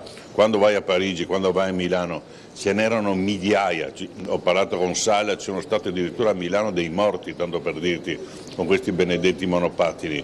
Adesso finalmente li mettono alla targa, il casco, le luci, insomma dai, regoliamo ste robe. Vi faccio l'ultima domanda. Ieri avevamo ospite a Sveglia Trieste Fabio Scocimarro che ha riparlato della sua volontà di lavorare sulla modifica della linea di costa barcolana. Lui ha detto che la regione si può occupare della parte a mare, il comune deve fare invece la parte a terra, quindi questa sinergia porterà un domani a una nuova barcola fondamentalmente. No, innanzitutto alla soluzione di quei 2,3 km che siamo sempre in fila, sempre d'estate, no? Delle gallerie di Grignano. Quei 2,3 km, se prendiamo lo spazio a mare riusciamo a fare anche lì la doppia corsia che adesso non c'è. In più si può pensare di rifare i topolini, ormai li hanno fatti gli americani, insomma, per cui era il 54, per cui insomma, è arrivato il momento di un lungomare degno della nostra città. Grazie sindaco, noi ci beviamo il caffè. Laura, ti lascio gli ultimi minuti in compagnia del tuo ospite per chiudere la trasmissione. Grazie sindaco. Buona giornata a voi. Buon caffè a tutti e due. Allora abbiamo sentito il sindaco parlare anche appunto della questione Varsila, che era oggetto anche della telefonata precedente, no? In un certo senso. Provo a rispondere velocemente. Su 2 cose, parto dall'ultima. Noi domani mattina alle 10:30 saremo ai cancelli di Varsila, abbiamo convocato un'assemblea dei lavoratori, come dire, faremo un'ora di presenza di presidio ai cancelli, con l'obiettivo di incrociare quando il Ministro insomma, sarà in arrivo presso la BAT, eccetera. Non è, come dire, una manifestazione contro nessuno, è una manifestazione di testimonianza, di presenza dei lavoratori. Da una parte siamo felicissimi, c'è un'azienda che sorge, che è un'azienda che dà occupazione, dall'altra a un metro c'è un'azienda che sta chiudendo, e questo è quello che vogliamo rappresentare alle istituzioni del nostro Paese, e consapevoli che comunque domani pomeriggio avremo un incontro sul tema, far vedere al Ministro insomma, i volti dei lavoratori e comunque l'occasione per portare una testimonianza vera di chi è in ansia per il proprio futuro. Rispondo alla domanda del telespettatore prima, non è che noi non abbiamo pensato a Fincantieri, è stato il primo dei pensieri di tutti i Fincantieri. Proprio un anno fa. I motori che vengono prodotti, parte dei motori che vengono prodotti da Wärtsilä vanno sulle navi di Fincantieri. Insomma, io posso dire una cosa, Fincantieri, come dire, avesse voluto dimostrare l'interesse di entrare con un ruolo assoluto da protagonista, aveva tutto il tempo per farlo, per dirlo, e come dire, il messaggio ci sarebbe arrivato forte e chiaro. È vero una cosa, che i brevetti di questi motori sono proprietà di Wärtsilä e andranno via con Wärtsilä. Se oggi subentrasse un'azienda per dire faccio i motori per continuarli a mettere sulle mie navi, dovrebbe confrontarsi con, come dire, un'assenza di brevetti che non ci sono, produrre un motore da zero a oggi e, come dire, e metterlo sul mercato è un investimento che porta via circa 5 anni dal punto di vista industriale, quindi è evidente che è un tempo che sarebbe incolmabile, e quindi ci sarebbero comunque delle difficoltà industriali non da poco. È evidente che lì può subentrare solo un soggetto che ha già queste capacità acquisite. Insomma, no? Grazie a Antonio Rodà per essere stato con noi, torni presto a trovarci e seguiremo naturalmente la giornata di domani. Grazie a tutti voi che ci avete seguito, buona giornata a tutti.